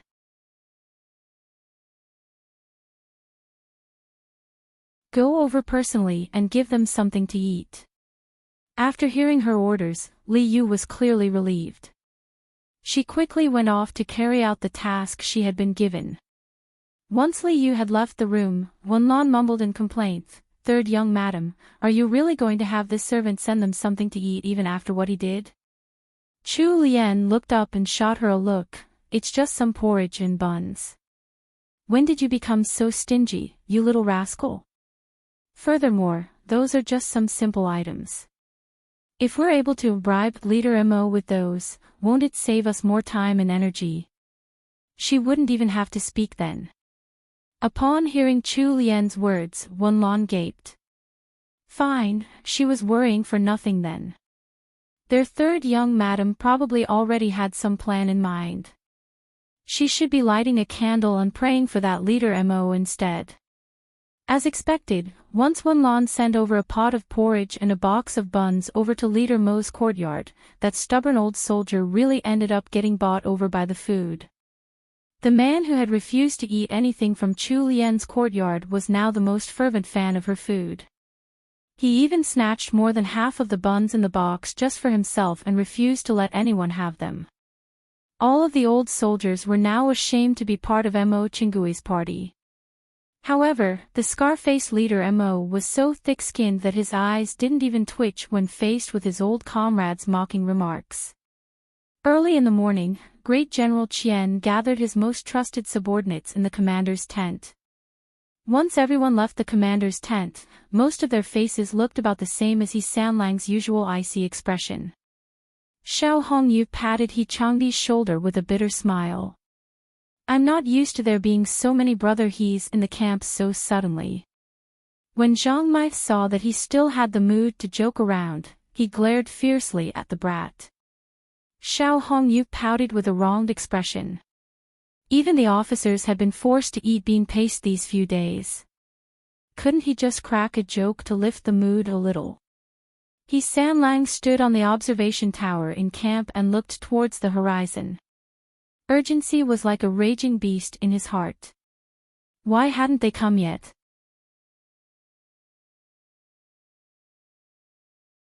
Chapter 364, Immediate Needs, 1. Of course, he wasn't waiting for Chu Lian.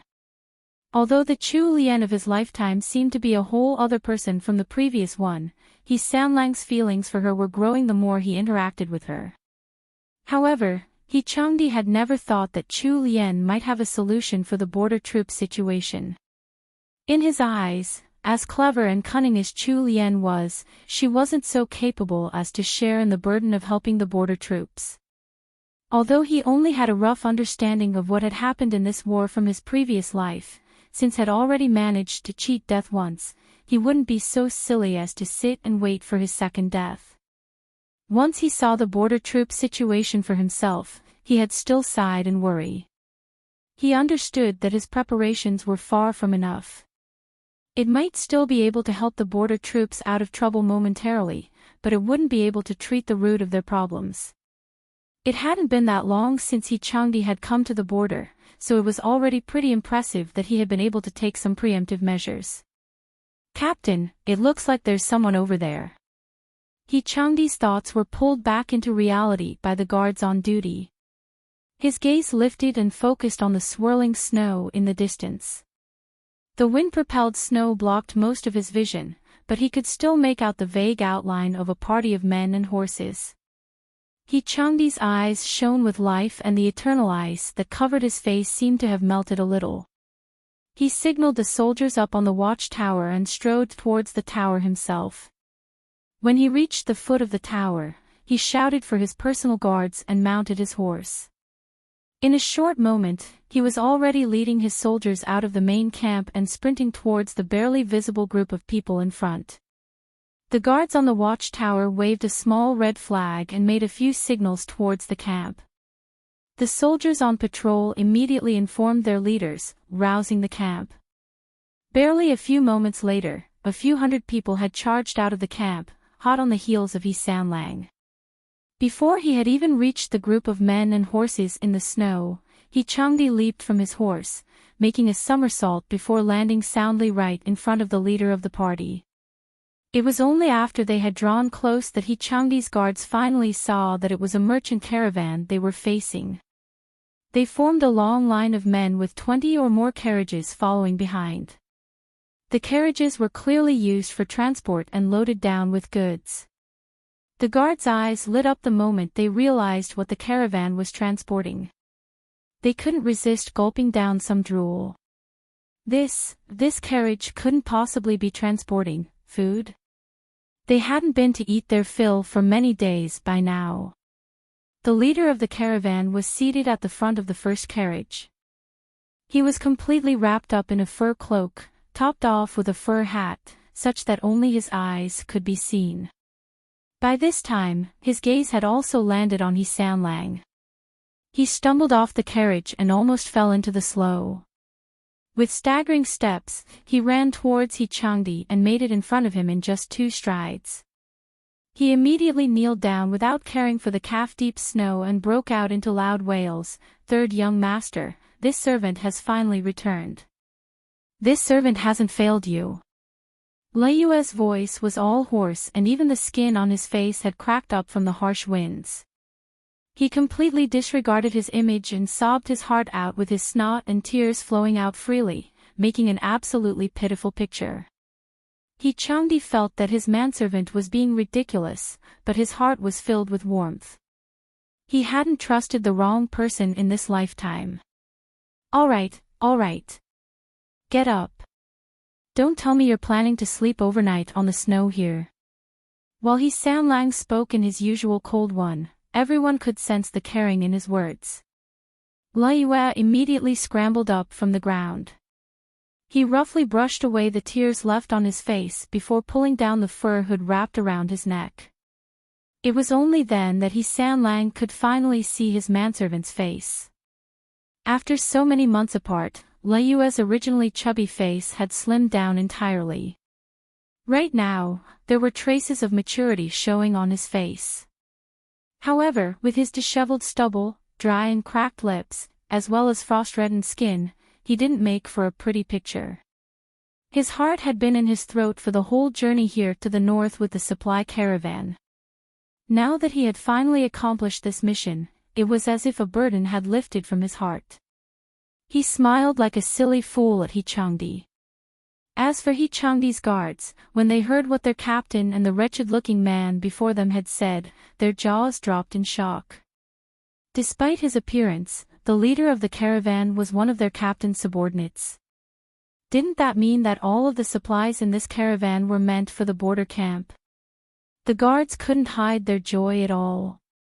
The winds were harsh and snow was beating on their faces. It was cold and painful, but the hearts of the soldiers were brimming with warmth. Heartwarming gave out straightforward orders and had his personal guards take over the supply caravan that Liu had brought. He told Liu to get on a horse and follow him back to the main camp to report the good news first. Liu knew that time was of the essence, so he gathered up the last of his strength. On the way back to the camp, he explained everything he had done to Heartwarming. "Third young master, this servant followed your orders and bought supplies near the Yuqin Mountains. Even after 2 months, this servant was only able to gather up 200,000 kilograms of food.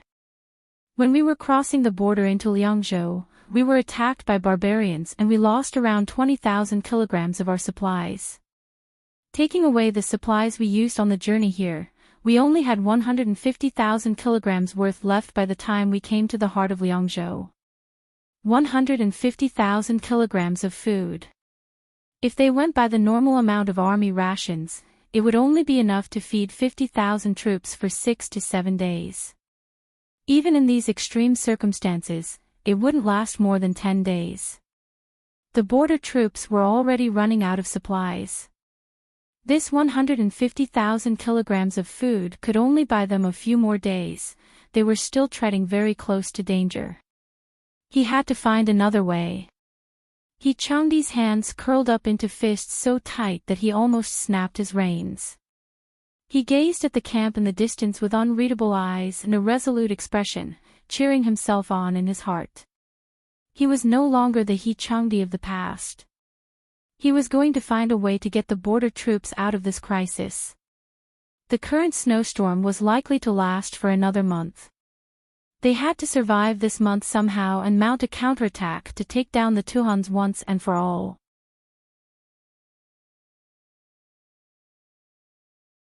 Chapter 365, Immediate Needs, 2. When Changdi brought Liyue back to camp and dismounted from his horse at the entrance, he realized that Great General Qian was already waiting at the entrance with the other officers in tow. Great General Qian was smiling from ear to ear and eyeing Changdi as if he was carrying a whole store of grain.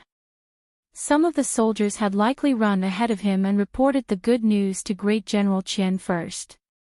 Sanlang kept his face cool and calm as usual, but General Qian didn't show any hint of dislike this time. He came forward and slapped Changdi's shoulder forcefully and stopped Changdi before he could make a salute. "You brat. So you were still keeping this ace up your sleeve. Come, let's go to my tent and have a talk." Changdi shot a look at Liyue to indicate that he should follow. It was only after 2 whole hours that General Qian finally let Sanlang and Liyue go. Liyue's face was full of happiness. He followed behind his young master like an annoying duckling. "Third young master, did you hear that? The general said that you've made a huge contribution this time, so you'll be able to return to the capital once the war is over." Too bad the roads are all blocked by this snowstorm now, otherwise this servant would definitely write back to the estate with this piece of good news. If third young madam were to find out, wouldn't she be over the moon? Changdi had calmed down by now. He didn't share Liyue's joy, as the biggest cause of the problem hadn't been solved yet.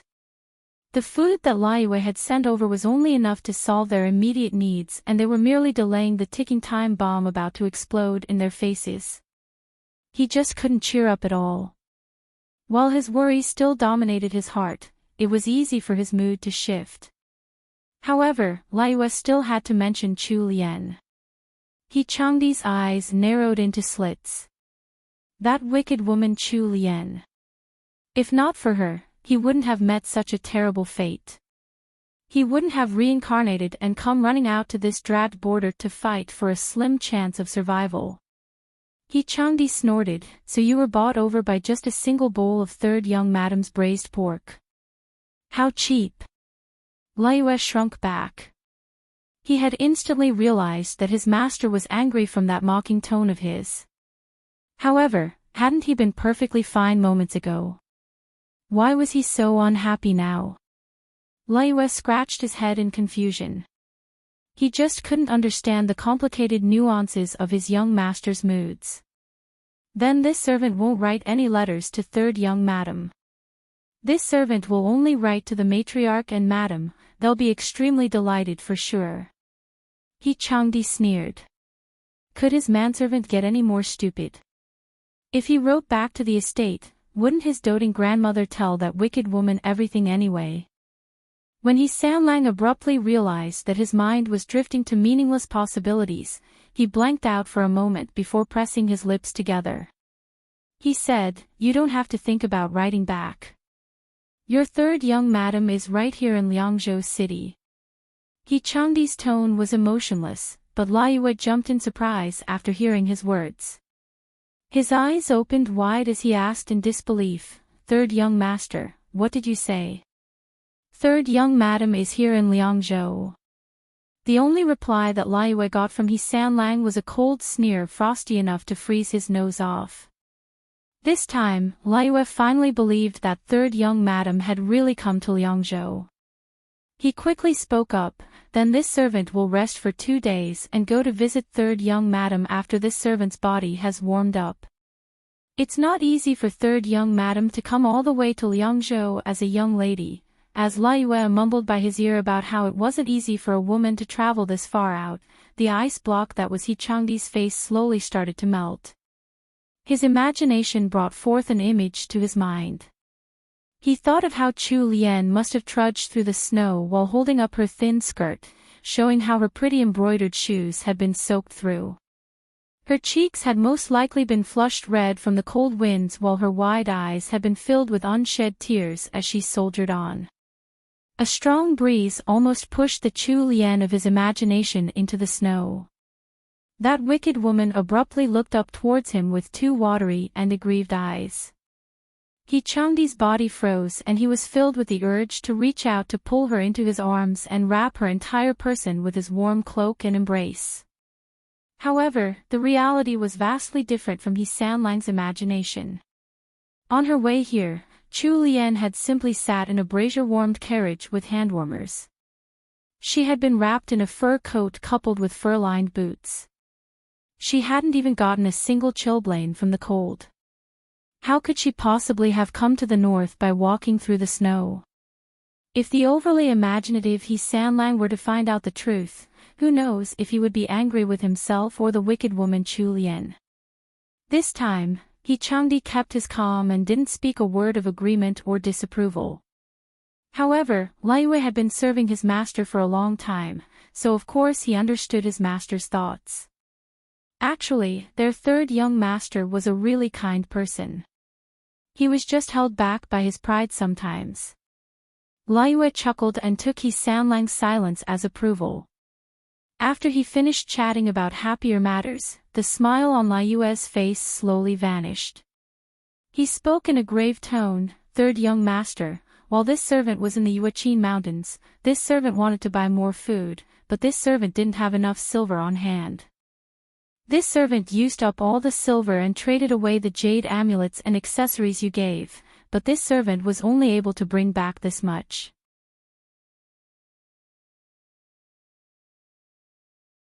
Chapter 366, Where is she now? 1. Even before Liyue had explained his actions, He Changdi had already guessed at the situation. "No matter. This isn't your fault. You've done well this time. Let's head back and have a meal and some rest." Liyue made a sound of agreement before following one of He Changdi's guards to a tent where he could rest. As Liyue watched his young master turn back into his tent with his brows tightly knitted together, he lamented in his heart. Third young master had really put his all into this gamble. When Liyue remembered how his master had been just like any other noble young man in the capital before and compared it to his current penniless person, he felt extremely sad. He didn't understand why his young master had been so resolute in his decision to come to the northern border. His initial dissatisfaction towards third young madam definitely wasn't one of the reasons. They had used up all of the money they had brought from the capital, along with all the properties in third young master's name. They didn't have a single piece of value left. Right now, other than his rank as captain, third young master had nothing else to his name. He was probably even more poor than those concubine-born sons in third-rate noble houses. Through letters from home, Liyue had also heard of the things that Chu Lian had done in the capital. Third young madam was a really capable person. Who could have thought that a noble young lady would be so good at earning money?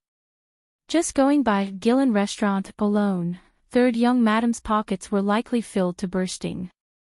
In the entire house Jing'an, it was probably third young madam who had the most money now. Now that third young madam had also come to Liangzhou, did that mean his wise and mighty young master would have to rely on his wife to keep himself fed now? As Liyue's mind continued wandering through these thoughts, he felt that his foresight was excellent. He had to quickly recover from his fatigue and toss his lot in with the wealthy third young madam. If He Sanlang were to find out that his manservant was thinking of switching sides, he would probably break all of the little bastard's legs. The lights in He Changdi's tent remained on until late in the night. He rubbed his temples tiredly as he fell into bed. His eyes stared straight up at the dark canopy of the tent as the wind howled from outside. As tired as he was, his tightly wound nerves meant that he didn't feel the slightest hint of sleepiness. He went through solutions in his mind for the whole night, but none of them were actually useful. With Xiao Hongyu's rhythmic snores as accompaniment, He Changdi subconsciously smoothed his elegant hands over the fluffy and warm fleece blanket covering him. The memory of the day Chu Lian had come to visit the camp floated into his mind. He turned on his side and took in a deep breath, wanting to get rid of the images in his head. They weren't going to stand out and let the border troops attack them without fighting back, nor did they leave their supplies out for just anyone to discover. The northern border was a huge land with a sparse population. Sometimes they wouldn't even see a single soul out there on the grass plains. The Tuhans were used to living in these conditions and scrabbling for survival. Guerrilla warfare and hiding were what they were good at. The northern border was such a big space too. The most likely result from the angry officer's suggestion would be their 50,000 soldiers dying of hunger or exposure after crossing the river, even before finding any hint of the Tuhans.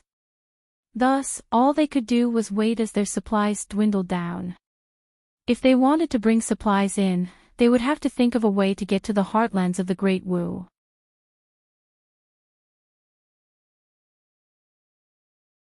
Chapter 367, Where is she now?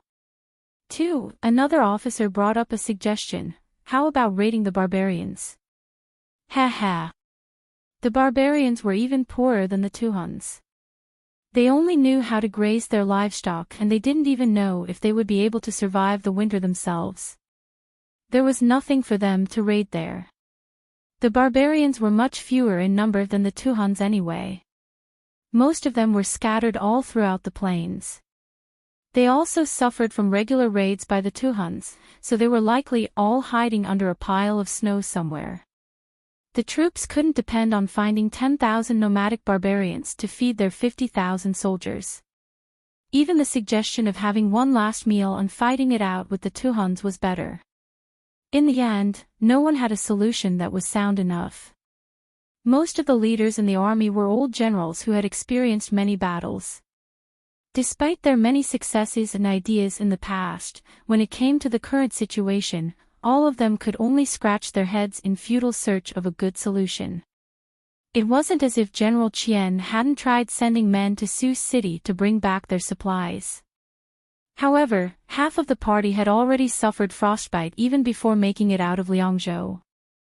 Their carriages hadn't been able to move in the knee-deep snow. If they did miraculously make it to Sioux City, then how were they supposed to get the supplies back? They couldn't possibly rely on just men and pack horses. Transporting supplies for 50,000 soldiers on just the backs of men and horses. That was impossible. In the blink of an eye, 2 days had already passed. Right now, each passing day meant that their food supplies were shortened by a day. The Secretary of the Army was so worried about the food left in their stores, his originally white hair had grown even whiter.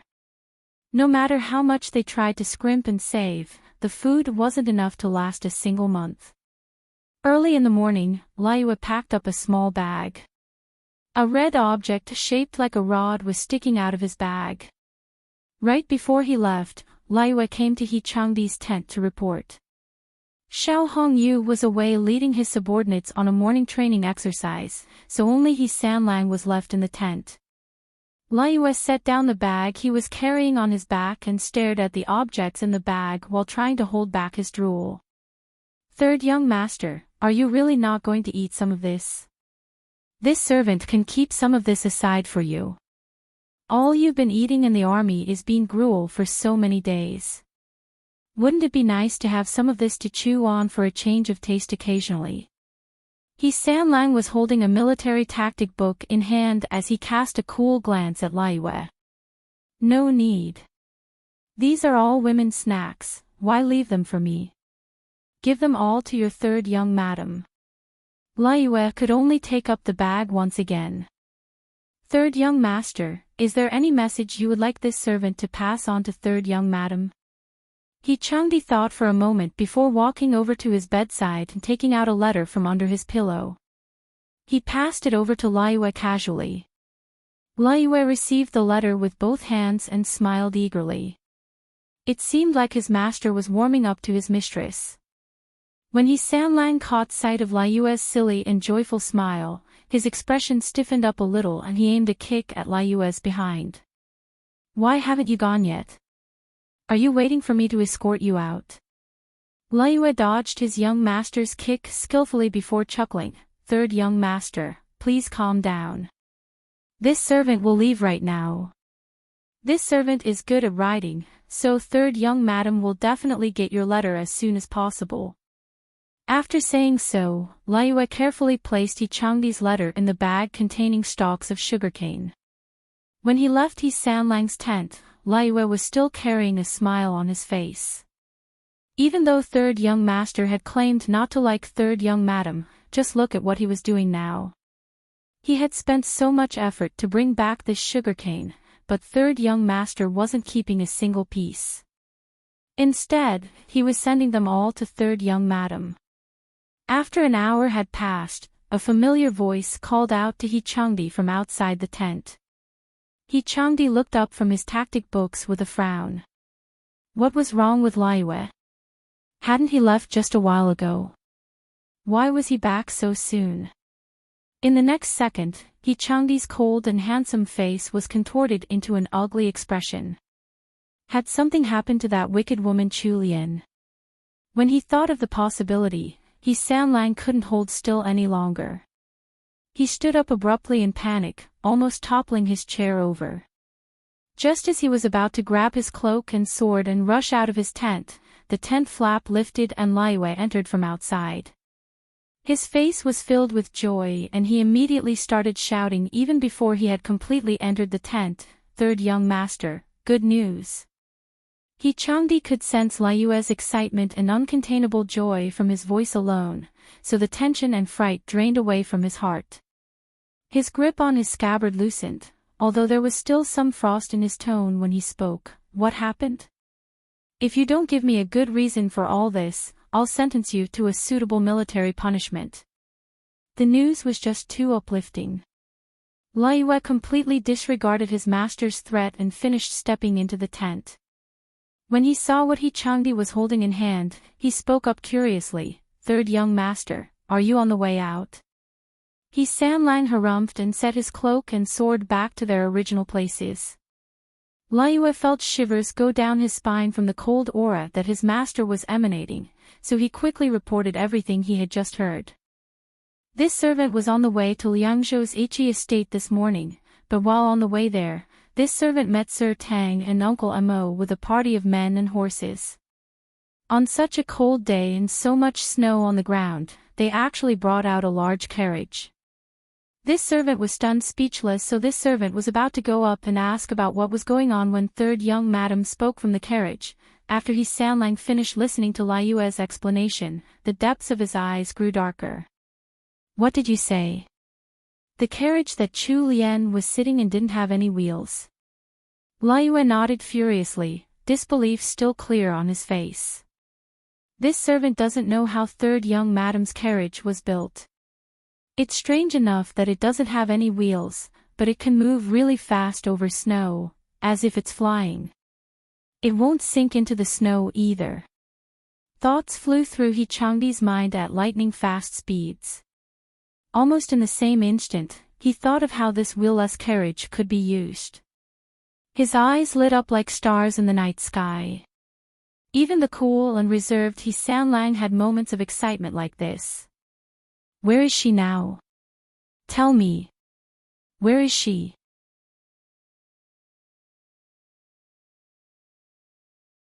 Chapter 368, Because I'm Lazy. 1. Liyue suffered a fright from seeing his master's sudden agitated state. He froze for a moment before quickly replying, Third young madam is still on the way here. This servant came back earlier to report the news first.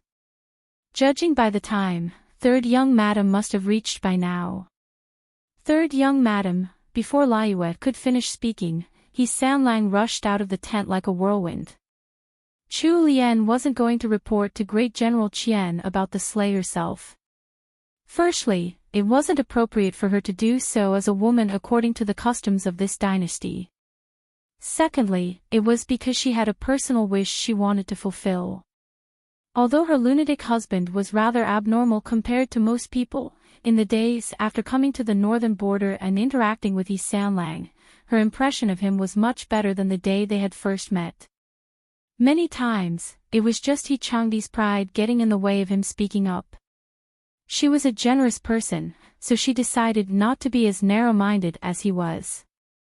Furthermore, even though she had been given the title of Honored Lady Dreamy by the Emperor and was considered part of the imperial family, when others mentioned 6th Miss Chu, the first thing that would come to their minds would be her position as House Jing'an's third young madam, He Sanlang's wife. Married daughters were cut off from their family trees. Her honor or disgrace would reflect on the He family. Since she had a good idea and since she wasn't a harebrained person, the first person she had thought of was He Sanlang. Thus, before He Sanlang could ride out to find her, Chu Lian had already sent Mo Qinggui out to find He Sanlang. Mo Qinggui was able to find He Changdi mounted up on his horse right before he left the camp, but before Mo Qinggui could speak up, He Changdi had already fired a question at him, "Where's third young madam?" Undisguised joy was showing on Mo Qinggui's old face. Replying to third young master, "Third young madam is right behind and will reach the main camp in 15 minutes. Third young madam requests that you wait for her outside the camp, she has something she wants to say to you." With a wave of his whip, He Sanlang blazed off, leaving only the words, "I'm going to look for her." Chu Lian was personally escorted to He Changdi's tent by the man himself. Chu Lian stared at the clearly anxious He Changdi with wide eyes and guessed that he had most likely thought of why she was here. She didn't beat around the bush and spoke to him straight, "He Changdi, you saw the carriage I came here in. Here, these are the blueprints. I've also brought over the carpenter. Take a look and see if these will be useful." He Changdi reached out with his long fingers to take the blueprints from Chu Lian's slender hands. When his warm fingertips touched her chilled skin, despite the difference in temperature, a fuzzy feeling came to life in both their hearts. Chu Lian hurriedly retracted her fingers and coughed. For some reason, she felt that their interaction was somewhat awkward today. He Sanlang's attitude was very different from the norm. She had been calm at first, but now she was starting to feel a little fidgety. He Changdi was quick-witted. The snowboat that Chu Lian had brought to him set the ball rolling in his mind, instantly sparking plenty of ideas. He Sanlang's unfathomable gaze fell upon the frail young lady before him who seemed like a little bunny who needed his protection. In that single instant, all sorts of emotions flashed through his pupils. When they settled down, only joy and warmth remained in the depths of his eyes. When He Changdi finally spoke, his tone was a little hoarse, but strangely sexy. Although it was just 2 short words, "Thank you," Chu Lian could feel the sincerity behind them. She looked at the urgency in He Changdi's expression. Without waiting for He Changdi to prompt her, Chu Lian started explaining how the snowboats could be used. Following that, Chu Lian took He Sanlang over to the snowboat she had brought over, complete with an added heated pen. After 15 minutes, He Sanlang took the blueprints and headed to the commander's tent. A short while later, Great General Qian's trusted officers were all summoned to the commander's tent. Chu Lian stayed in He Changdi's tent. Liyue kept watch on the goings-on outside. When Liyue entered the tent to report that Great General Qian had summoned all of his officers, it was only then that Chu Lian finally felt relief.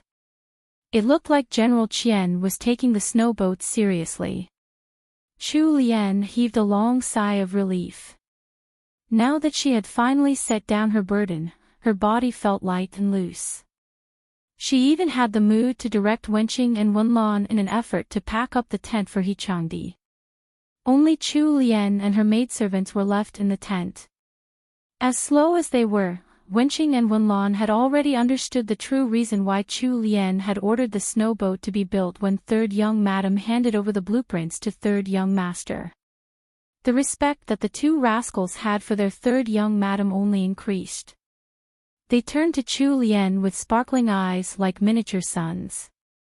Chu Lian could feel the hairs on her arms standing up from their combined stares, even though she was seated by the warm brazier at the foot of the bed. She glared at Wenqing and Wenlan. "What are you looking at me like that for?" "I'm getting goosebumps." Wenlan had been serving Chu Lian for long enough that she was starting to come out of her introverted shell. She exclaimed, "Third young madam, you're so smart. How did you come up with the idea of a snowboat?" Chu Lian was speechless. She couldn't just say that she had gotten the idea from the slaves of the modern world, after all. Thus, she could only do her best to come up with an explanation. Think about it. We can travel over water using boats. This snowboat is exactly the same as a boat on water. However, a boat can only travel over water while a snowboat travels over snow. Although they're used in different locations, the principle behind them is the same. Wenlan nodded seriously. She didn't forget to add in some praise while she was at it. Although the idea is simple, we servants weren't able to think of it at all. It's still third young madam who's the smartest of us all. Chu Lian didn't know whether to laugh or cry.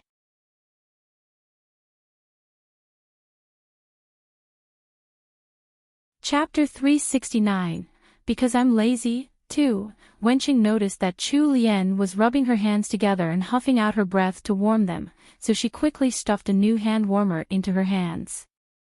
She hesitated before asking, "Third young madam, since you were the one who came up with the idea, why didn't you give the blueprints directly to General Qian?"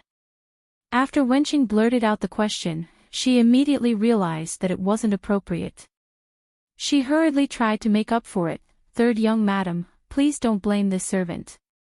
This servant went over the line. This servant shouldn't have cast doubt on third young madam's decision." Chu Lian looked up just in time to catch the fear that flashed across Wenqing's face. She reacted with a bright, yet cunning smile. Her beautiful almond-shaped eyes curved into upturned crescent moons. "I have nothing to hide from the two of you. If you want to know, I'll just tell you. Of course it's because I'm lazy. There is a saying called, self-preservation is the first law of nature. Everyone has moments when they're selfish, when their beloved partners are no longer more important than their own selves. Isn't it more silly not to put your own survival first? If you don't even treat yourself well, how can you expect others to treat you well?" There was nothing wrong about Wenqing's question. If Chu Lian had presented the snowboat to Great General Qian today, then she would definitely have gotten credited for the major contribution. From their understanding of General Qian's personality, if the northern border troops managed to overcome this trial, he would likely push for a promotion for Chu Lian. Even if she didn't mention anything to him, she would most likely rise up another rank or even become a royal princess. However, Chu Lian had gone straight to third young master the moment she had arrived in the camp. She had even ordered the men in her party not to reveal that she had been the one to design the snowboat. Wenqing and Wenlan had been waiting with bated breath to hear what kind of righteous reason Chu Lian had for doing so. Could it be that third young madam's heart was filled with third young master and that her goal was to become her husband's silent support? Or perhaps she wanted to become a hidden hero. Although there were plenty of hot-blooded reasons, those were completely unrelated to Chu Lian. She had actually revealed without any shame at all that she had just been too lazy. The flames burning in Wenqing and Wenlan's eyes were instantly extinguished by a basin of ice-cold water and disappeared without even the slightest trace of smoke. Wenqing and Wenlan's faces were now stiff. The corners of their lips twitched as they tried to think of a reply for their mistress. Third young madam kept mumbling about third young master being a lunatic, but from their point of view, third young madam wasn't any better. Just take a look at the other noble madams. They fought for their husband's favor all the time. When their third young master wasn't around in the estate, their third young madam lived even more happily than when he was around. Other noble madams cared about their reputation. Their third young madam treated her honored lady title as if it was just for show. Other noble madams loved to dress up. Their third young madam was only occupied with eating. Wenqing and Wenlan ranted crazily in their hearts. Chu Lian glanced at her abnormally silent maidservants and noticed that their expressions were quite blank, so she kindly explained further. Think about it. If I were to give the snowboat blueprints directly to General Qian, he would definitely keep me in his tent for questioning. Later on, the rest of the officers would also have to ask me tons of questions. Following that, it would be having to coordinate the mass production of the snowboats, setting the principles and discussing the usage of the snowboats. The moment she thought of all that had to be done, Chu Lian felt dizzy. Rather than working herself to the bone, why not hand over the tiring stuff to He Sanlang? He would definitely be willing to do it. Wenqing and Wenlan. The two of them were a little exasperated by third young madam's reasoning. Don't you want everyone to see you in a new light, third young madam? If the emperor ever found out about this, he might even praise their third young madam in front of the whole court. That was an honor that most people couldn't even dream about. With that, every time anyone in the capital mentioned Chu Lian, the first thing they would think about wouldn't be how her fertility had caught House Jingyan's eye. Everyone would have to be respectful towards their third young madam so as not to offend the emperor then. That lady from House Dingyuan, Zuyuan Qin, wouldn't have the guts to frame third young madam any longer. Chu Lian stared curiously at Wenqing and Wenlan. She hadn't expected her two maidservants to be so competitive. She found it funny and smiled as she said, "Why do I have to make others see me in a new light? I think that it's good enough for me to eat well and live well. Why do I need approval from others? It's not like I'm living for other people's attention. It's good enough if I'm happy. I like to be comfortable and I don't like to worry about so many things. Let me tell you girls. If you worry too much, you'll age faster." Chu Lian reached out to poke Wenqing and Wenlan's foreheads, copying the mannerisms of an elder educating her juniors. Wenqing and Wenlan were shocked stiff by third young madam's strange worldview. Their jaws dropped in amazement. Chu Lian smiled. "Does this mean that you girls think General Sima is impressive?" Wenqing and Wenlan nodded furiously. Of course. General Sima was quite well known in the army despite her young age. Even they had heard of General Sima when they had been in the capital. Any woman who knew a bit of martial arts would admire General Sima. She was the modern Hua Mulan. Even the Empress Dowager, who usually remained a recluse in the palace and never talked about court matters, had personally praised Sima Hui at the national banquet and awarded her with a set of custom-made armor.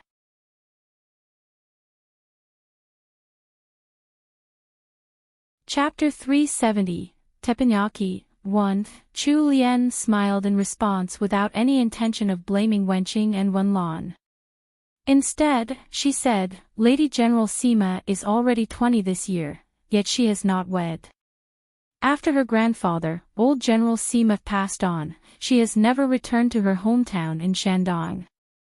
Her female soldiers often receive harsh criticism from others, so other than those affiliated with old General Sima, Lady General Sima rarely has dealings with aristocratic families. General Sima seems to have spent the past 3 new years in camp." Despite Chu Lian's calm tone, Wenqing and Wenlan were already gaping with surprise. They had no idea that the almighty General Sima's life wasn't as good as they imagined it to be. Wenqing and Wenlan instantly felt that General Sima's tiresome life was nowhere as good as theirs. They had the pleasure of eating delicacies alongside third young madam while living idle lives. The two young ladies didn't realize that their worldview was gradually being thwarted by their mistress. A rare glint of wit shone in Chu Lian's eyes. Wasn't there a saying about how the nail that sticks out gets hammered down? She didn't want to draw unwanted attention. In any case, as he Chengde's his wife, she could use him as a shield for everything. It would be a waste if she didn't use the conveniently placed scapegoat. As for her, she just had to live happily as a lazy layabout. She wasn't the original Chu Lian, so she didn't have any thoughts of taking revenge. Go out and ask around the camp. What are they having for dinner now? Wenqing and Wenlan hadn't even recovered from the daze induced by Chu Lian's words. When they heard third young madam's question, the two of them channeled He Sanlang's spirit as their expressions turned dark. In the end, Wenqing sighed. Fine. Their third young madam was intent on laying low like an ostrich for the rest of her life. Since their mistress couldn't be bothered, why did they, as her servants, have to worry about? Wenqing accepted her fate and headed out to carry out her orders. A short while later, Wenqing returned and reported her findings to Chu Lian in detail. Chu Lian's mouth was agape and her face was filled with shock. She gulped with some difficulty, bean paste. She thought back to the last time she had eaten with He Sanlang when she had been served that weird-smelling bowl of disgusting black porridge and lost all appetite. Third young madam, should we eat with them? When in an army camp, most visitors simply shared what the soldiers had. With lingering fear, Chu Lian quickly shook her head. I think it's better if we prepare our own. They could start up their own stove and use their own ingredients instead of army supplies. Her status was also different from most people, so no one would dare to gossip about her actions. Since He Changdi hadn't returned, it wasn't appropriate for her to leave without saying her goodbyes either. As expected, Great General Qian's meeting with his officers took a long time. Although the sky had darkened and the snow had also lightened up, the officers of the right-wing army still hadn't returned. Chu Lian was already feeling hungry, so she chose not to wait for He Sanlang and ordered Wenqing and Wenlan to make preparations. Wenqing carefully held a round piece of metal while trembling. Third young madam, are you really going to use third young master's chest plate? Chu Lian nodded. She had searched all over the tent and this chest plate was the closest to what she wanted. It was round and approximately the same size as a regular frying pan. She rapped on its metallic surface, confirming that this was indeed the most suitable item for teppanyaki. Chu Lian was satisfied with it. Why are you wasting time? Hurry up and place it on the brazier. Wenlan was close to tears. Third young madam, why don't you let this servant look for something else more suitable instead? It doesn't seem like a good idea to use third young master's chest plate. Third young master has to use this on the battlefield. Chu Lian turned to look at the armor displayed on the wooden frame and shook her head with a chuckle. Going to war in armor that looked like it weighed 100 kilograms. It was truly miraculous that He Changdi hadn't gotten injured on the battlefield thus far. Don't worry. If my husband comes looking for someone to blame, just say that you did it under my orders. Unable to change Chu Lian's mind, they could only submit to her orders. The chest plate even had a slight depression in its center, like it had been born to be a frying pan. Chu Lian had Wenqing wash the chest plate before she placed it over the brazier. After heating it up, she placed a piece of lard on top of it. There was no way around it. Vegetable oil hadn't been invented yet in the Great Wu Dynasty, so she could only make do with lard. The snow-white piece of lard quickly dissolved on the chest plate, turning into a pool of aromatic oil. Next, Chu Lian took a plate of thin marinated beef slices from Wenlan and placed them one by one on the makeshift frying pan. When the thin slices of beef came into contact with the hot greasy lard, it instantly gave off a sizzling sound. The originally flat slices of beef began to shrink. They turned from interspersed pale red and white to a nice and even brown. Its aroma was also released into the air, permeating throughout the whole tent. Chu Lian used a specially made spatula to slap the beef a few times before she took out a small white bottle and poured seasoning onto the meat. For some reason, the unknown seasoning in the bottle made the originally mouth-watering aroma several times better. Her fair and delicate hands handled the spatula nimbly, flipping the pieces of meat over with deft movements. She then poured out more seasoning and used a pair of chopsticks to place them on an empty plate. Chu Lian glanced at the two girls who were gulping down their saliva with all their might. With a smile, she asked, Wenqing, do you want to give it a taste? Wenqing's eyes lit up like fireworks. She quickly picked up a pair of chopsticks and stuffed a slice of beef into her mouth without any care for how hot it was. She sucked in air frantically due to the heat, but she couldn't bear to spit it out of her mouth. When she finally managed to swallow, her lips were all red.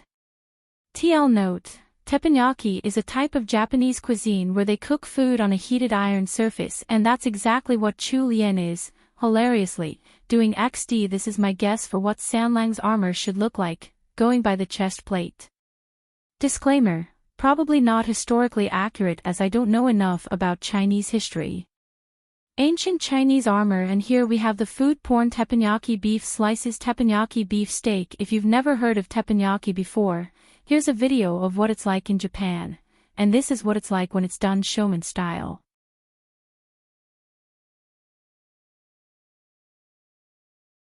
Chapter 371, Teppanyaki 2. Before Chu Lien could ask, Wenlan had already piped up impatiently. How was it, sis? Is it good? Is it tasty? Wenqing couldn't spare any thought to being reserved at this moment. She nodded enthusiastically with a hand over her mouth. Wenlan was dying of envy inside. She didn't know what third young madam used, but this aroma was just too overwhelming. She stared expectantly at Chu Lien and complained, "Third young madam, you're being biased." Chu Lien laughed, "Don't you like spicy food? I'll make a spicy one for you." Wenlan's eyes sparkled. So this could also be made spicy. Chu Lien followed the same steps as before, but added some chili powder while she was grilling the beef slices. As expected, Wenlan enjoyed it so much that she felt like swallowing her tongue along with the food. They had been serving Chu Lien for a while now. When Chu Lien cooked, she had never avoided her close aides. Wenqing and Wenlan were no longer the same girls who didn't even know how to make candied kumquats back when they had just entered Songtao court. While serving Chu Lien, they had eaten plenty of delicacies, but it was the first time that they had tasted such an amazing dish. Wenqing and Wenlan's eyes were alight with sparkles. Cooking teppanyaki was incredibly simple. As long as they prepared some good seasoning, it would be easy for a beginner to put out a decent-tasting dish. They were in the thick of winter now, where water turned to ice. Winters in the northern border have always been colder than in the capital.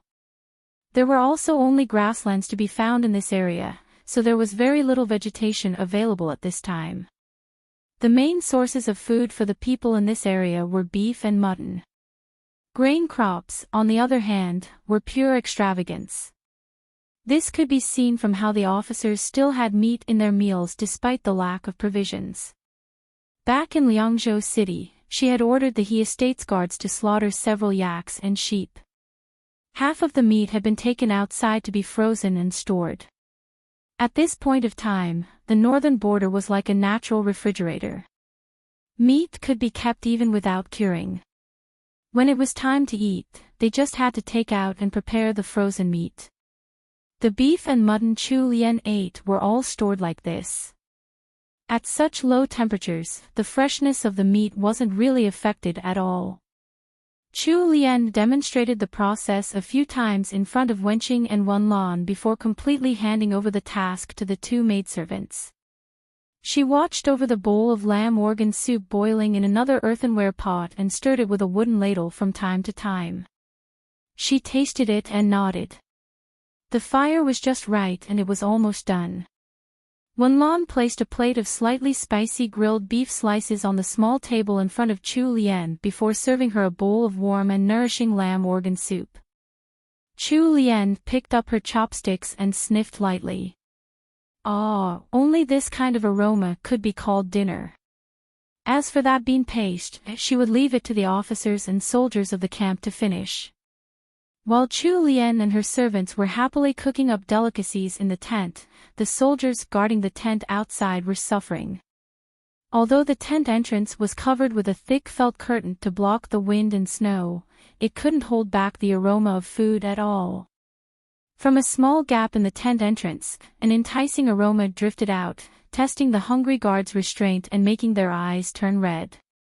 That maidservant had only brought 2 pieces of frozen meat into the tent. They couldn't understand how she could produce such an alluring fragrance in such a short amount of time. Damn it. Today's guard shift was going to be torture. The two soldiers wanted to rush in and ask Honored Lady what she was doing. If only she might award them with a piece of whatever smelled so good. However, the memory of He Sanlang's usual cold expression kept them in bay. The two guards really didn't have the guts to disregard their orders, so they could only cry out in their hearts. Each of the officers leaving the commander's tent had the same expression, as if dark clouds had finally been chased away. Even the atmosphere in camp had suddenly warmed up. He Changdi was met with smiles and praise from everyone that he met. Gao Jiangwei stood at the entrance of the commander's tent. His jealous gaze was fixed on He Sanlang's ramrod straight back. He watched as Captain Gua and some other officers slung their arms around He Sanlang's shoulder and massaged his back a little. Even Sima Hui was standing not too far away, looking at He Changdi with a complex gaze. The veins on Gao Jiangwei's forehead popped out and his hands curled into fists so tight that his bones ground against each other with a popping sound. Unfortunately, the slight noise was covered by the howling of wind, so no one heard it at all. When Sima Hui recalled the blueprint that He Changdi had spread out in front of Great General Qian, she followed behind the officers of the right-wing army in a daze, along with her female adjutant.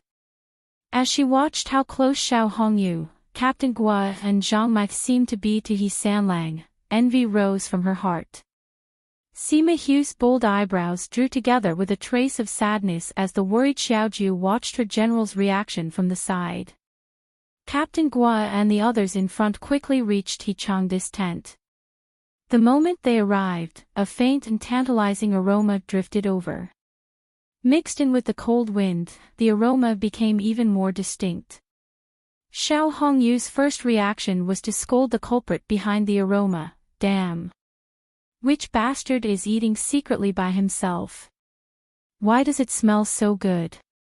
He sniffed the air, posing just like a dog would, before his gaze landed on He Changdi's tent. Xiao Hongyu was stunned for a moment, but he quickly recovered and spoke excitedly with joy. Brother He, is sister-in-law here?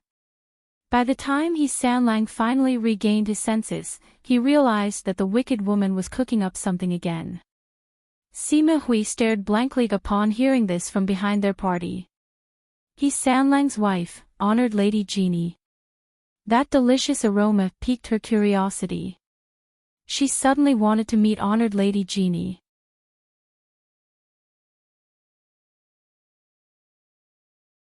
Chapter 372, Gathering for a Meal, 1. Thus, Xiao Hongyu and his friends witnessed a very strange scene. The normally solitary and aloof General Sima suddenly started chasing after their group. Xiao Hongyu shot a sneaky and teasing look at He Changdi. He looked like he was preparing to settle down and watch a good show. When Zhang Mai spotted what their youngest member had done, he slapped the back of Xiao Hongyu's head. Captain Gua was the eldest of the group and the most mature one. He peeked at He Sanlang's cold expression and realized that he wasn't going to speak up. In the end, Captain Gua had to take up the role of speaking for the group and made a greeting bow towards Sima Hui. How may we assist you, General Sima? Although Sima Hui's features gave off a certain heroic spirit that most girls wouldn't have, she looked especially gentle when she smiled. Her actions were also upright and straightforward, so most of the officers in the army held a good impression of her. Since Sima Hui was trying to be friendly, they couldn't just reject her overtures. She was a woman too, so that meant that it would be an even greater faux pas if they didn't respond to her. This general heard that Honored Lady Jeannie has come to the camp today.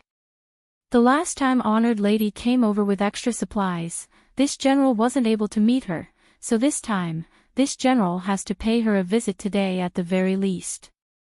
General Sima's reason made it hard for them to reject her. Since the general was here to visit Chu Lian and they were both female, they couldn't really stop them as a bunch of guys. Furthermore, it was already pretty late now. Honored Lady Jeannie definitely wouldn't be able to return to Liangzhou City tonight. He Sanlang shared a tent with Xiao Hongyu, and it wasn't appropriate for them to let He Sanlang and his wife have the tent by themselves. They would have to request for assistance from General Sima in the end anyway. If they offended her at this point, it wouldn't be good for them. Captain Guo's thoughts ran quickly. He spoke with a polite tone, "We're on our way to visit Honored Lady as well. Since General Sima has the same intention, why don't we go together?" Xiao Hongyu saw that He Changdi's gaze hadn't even grazed Sima Hui's body for even a second, so he rubbed the back of his head. When there wasn't any exciting gossip or drama to look at, he felt a little bored. Zhang Mai and Xiao Hongyu had no objections to Sima Hui's addition to their party. Only He Changdi seemed to be emanating an icy aura to keep people thousands of miles away from his person, but his unspoken opinion was automatically disregarded. Sima Hui's gaze drifted casually over to He Changdi. When she realized that his eyes hadn't turned in her direction even once, a pang of pain rose in her heart before abruptly fading into nothing. She smiled mockingly at herself inwardly. It wouldn't have been possible between them anyway, it was better if she could let it go. After finally letting go of the twisted emotions in her heart, self-confidence returned to Sima Hui's expression and she started exuding a charismatic and magnetic aura. "Since that's so, let's go together." Today's teppanyaki had been rather good, especially when paired with that warming lamb organ soup. After she had gulped down the bowl of soup, it felt like her entire body had warmed up. Chu Lian had her plate in hand as she ate her late dinner. However, she was only able to eat a few bites of the delicious grilled beef slices before the guards outside announced, "Reporting to Honored Lady, General Sima, Captain Guo, Captain He, Lieutenant Xiao and Lieutenant Zhang are here." The corners of her lips twitched. What was up with this group of people? Their noses were even better than those of dogs. They were somehow able to come by every time she was having a meal. Wenqing and Wenlan both stiffened and froze at the same time, their faces turning pale. They exchanged troubled looks. What were they to do? Third young master's chest plate was still serving as the frying pan over the fire. Chu Lian demolished the remaining beef slices on her plate in record speed and with absolute calm before standing up and straightening out her clothes. As expected, in a short moment, the tent flap was lifted from outside and her visitors poured into the tent. The tent wasn't that big, so there was hardly any space left once everyone had entered. Everyone's eyes turned to the brazier next to Chu Lian the moment they entered the tent, their eyes filled with curiosity and expectation. Xiao Hongyu was the first to lose to his curiosity. He strode over to Chu Lian, not forgetting to give her a greeting bow, before asking her with wide, sparkling eyes, "Sister-in-law, what are you cooking now? It smells delicious." Chu Lian couldn't hold back the twitch in her eyes any longer. These gluttons. The first thing on their minds wasn't asking after her well-being, but eyeing the table and plates in front of her. Was this really how they should be acting? However, Chu Lian couldn't share her honest thoughts with these gluttons, so she could only summon up her well of patience and reply, "I'm not used to the food here in the army and I had nothing to do, so I made these with my maidservants. They're just some small snacks. If it seems interesting to you, please feel free to have a taste." That invite was exactly what the gluttons had been waiting for. When they heard her words, their faces lit up with delight. They had been stuck in the meeting in the commander's tent for almost the entire day. In the afternoon, all they had was just bean paste. They were absolutely starving right now. If not for Chu Lian's status and gender, they would probably have come charging in to snatch her food when they had smelled that delicious aroma, rather than trying to be polite. Sima Hui formed a cupped fist salute with her hands in Chu Lian's direction. The manly gesture didn't seem out of place with her military outfit. Instead, it made her seem even more dashing and bold. "Honored Lady Jeannie, my name is Sima Hui. I'll be troubling you today." Sima Hui was half a head taller than Chu Lian. She had long legs, a narrow waist and a heroic aura. Her eyes were slightly tilted upwards at their corners, giving her sharp features a hint of loveliness. Chu Lian met her eyes and saw the resolution in her gaze, so she bobbed in reply and smiled with good intentions. As she expected, Sima Hui wasn't the kind of woman who would be narrow-minded or a stickler for social conventions.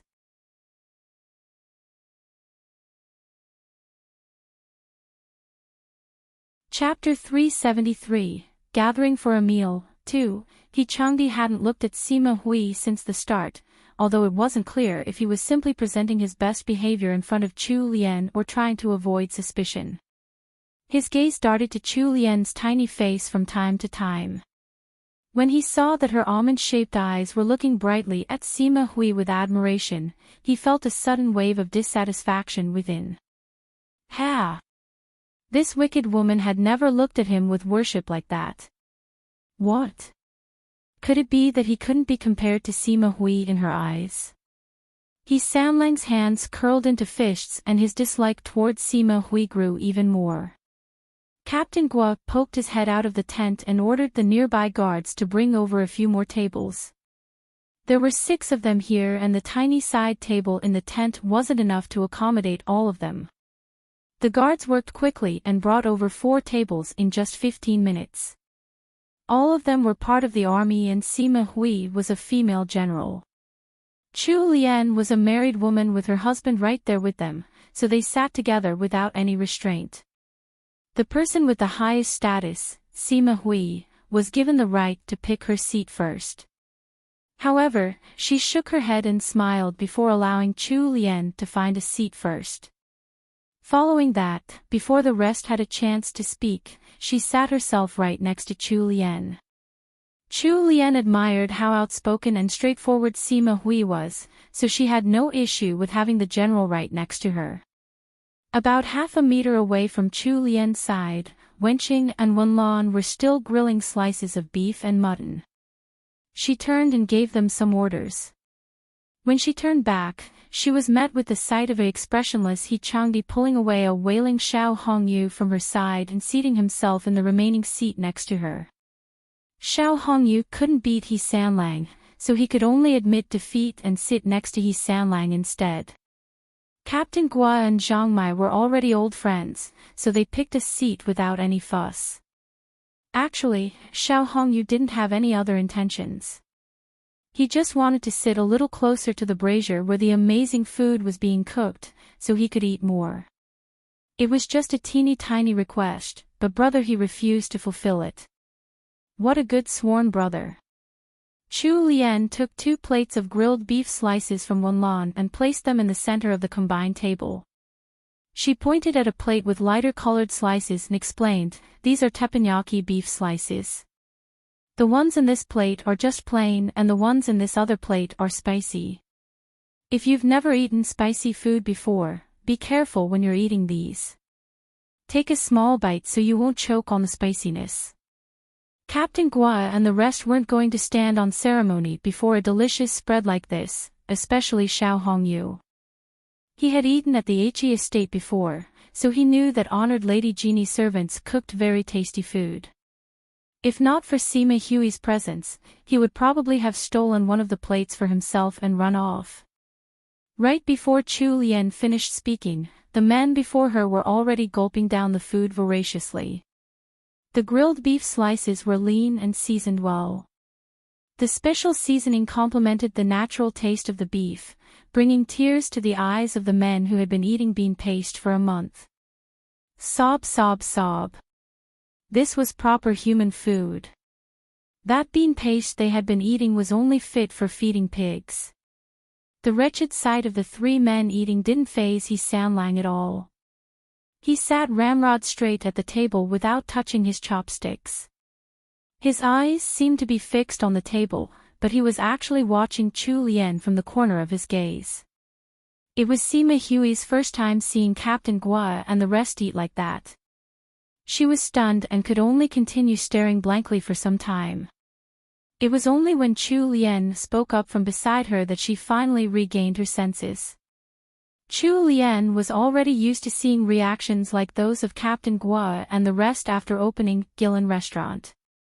She remained calm, as if it was completely normal to be wolfing down food like Xiao Hongyu and the others were doing. Sima Hui was starting to wonder if she was the one who was abnormal for not reacting like that. Chu Lian kindly reminded her, "General Sima, please have a taste.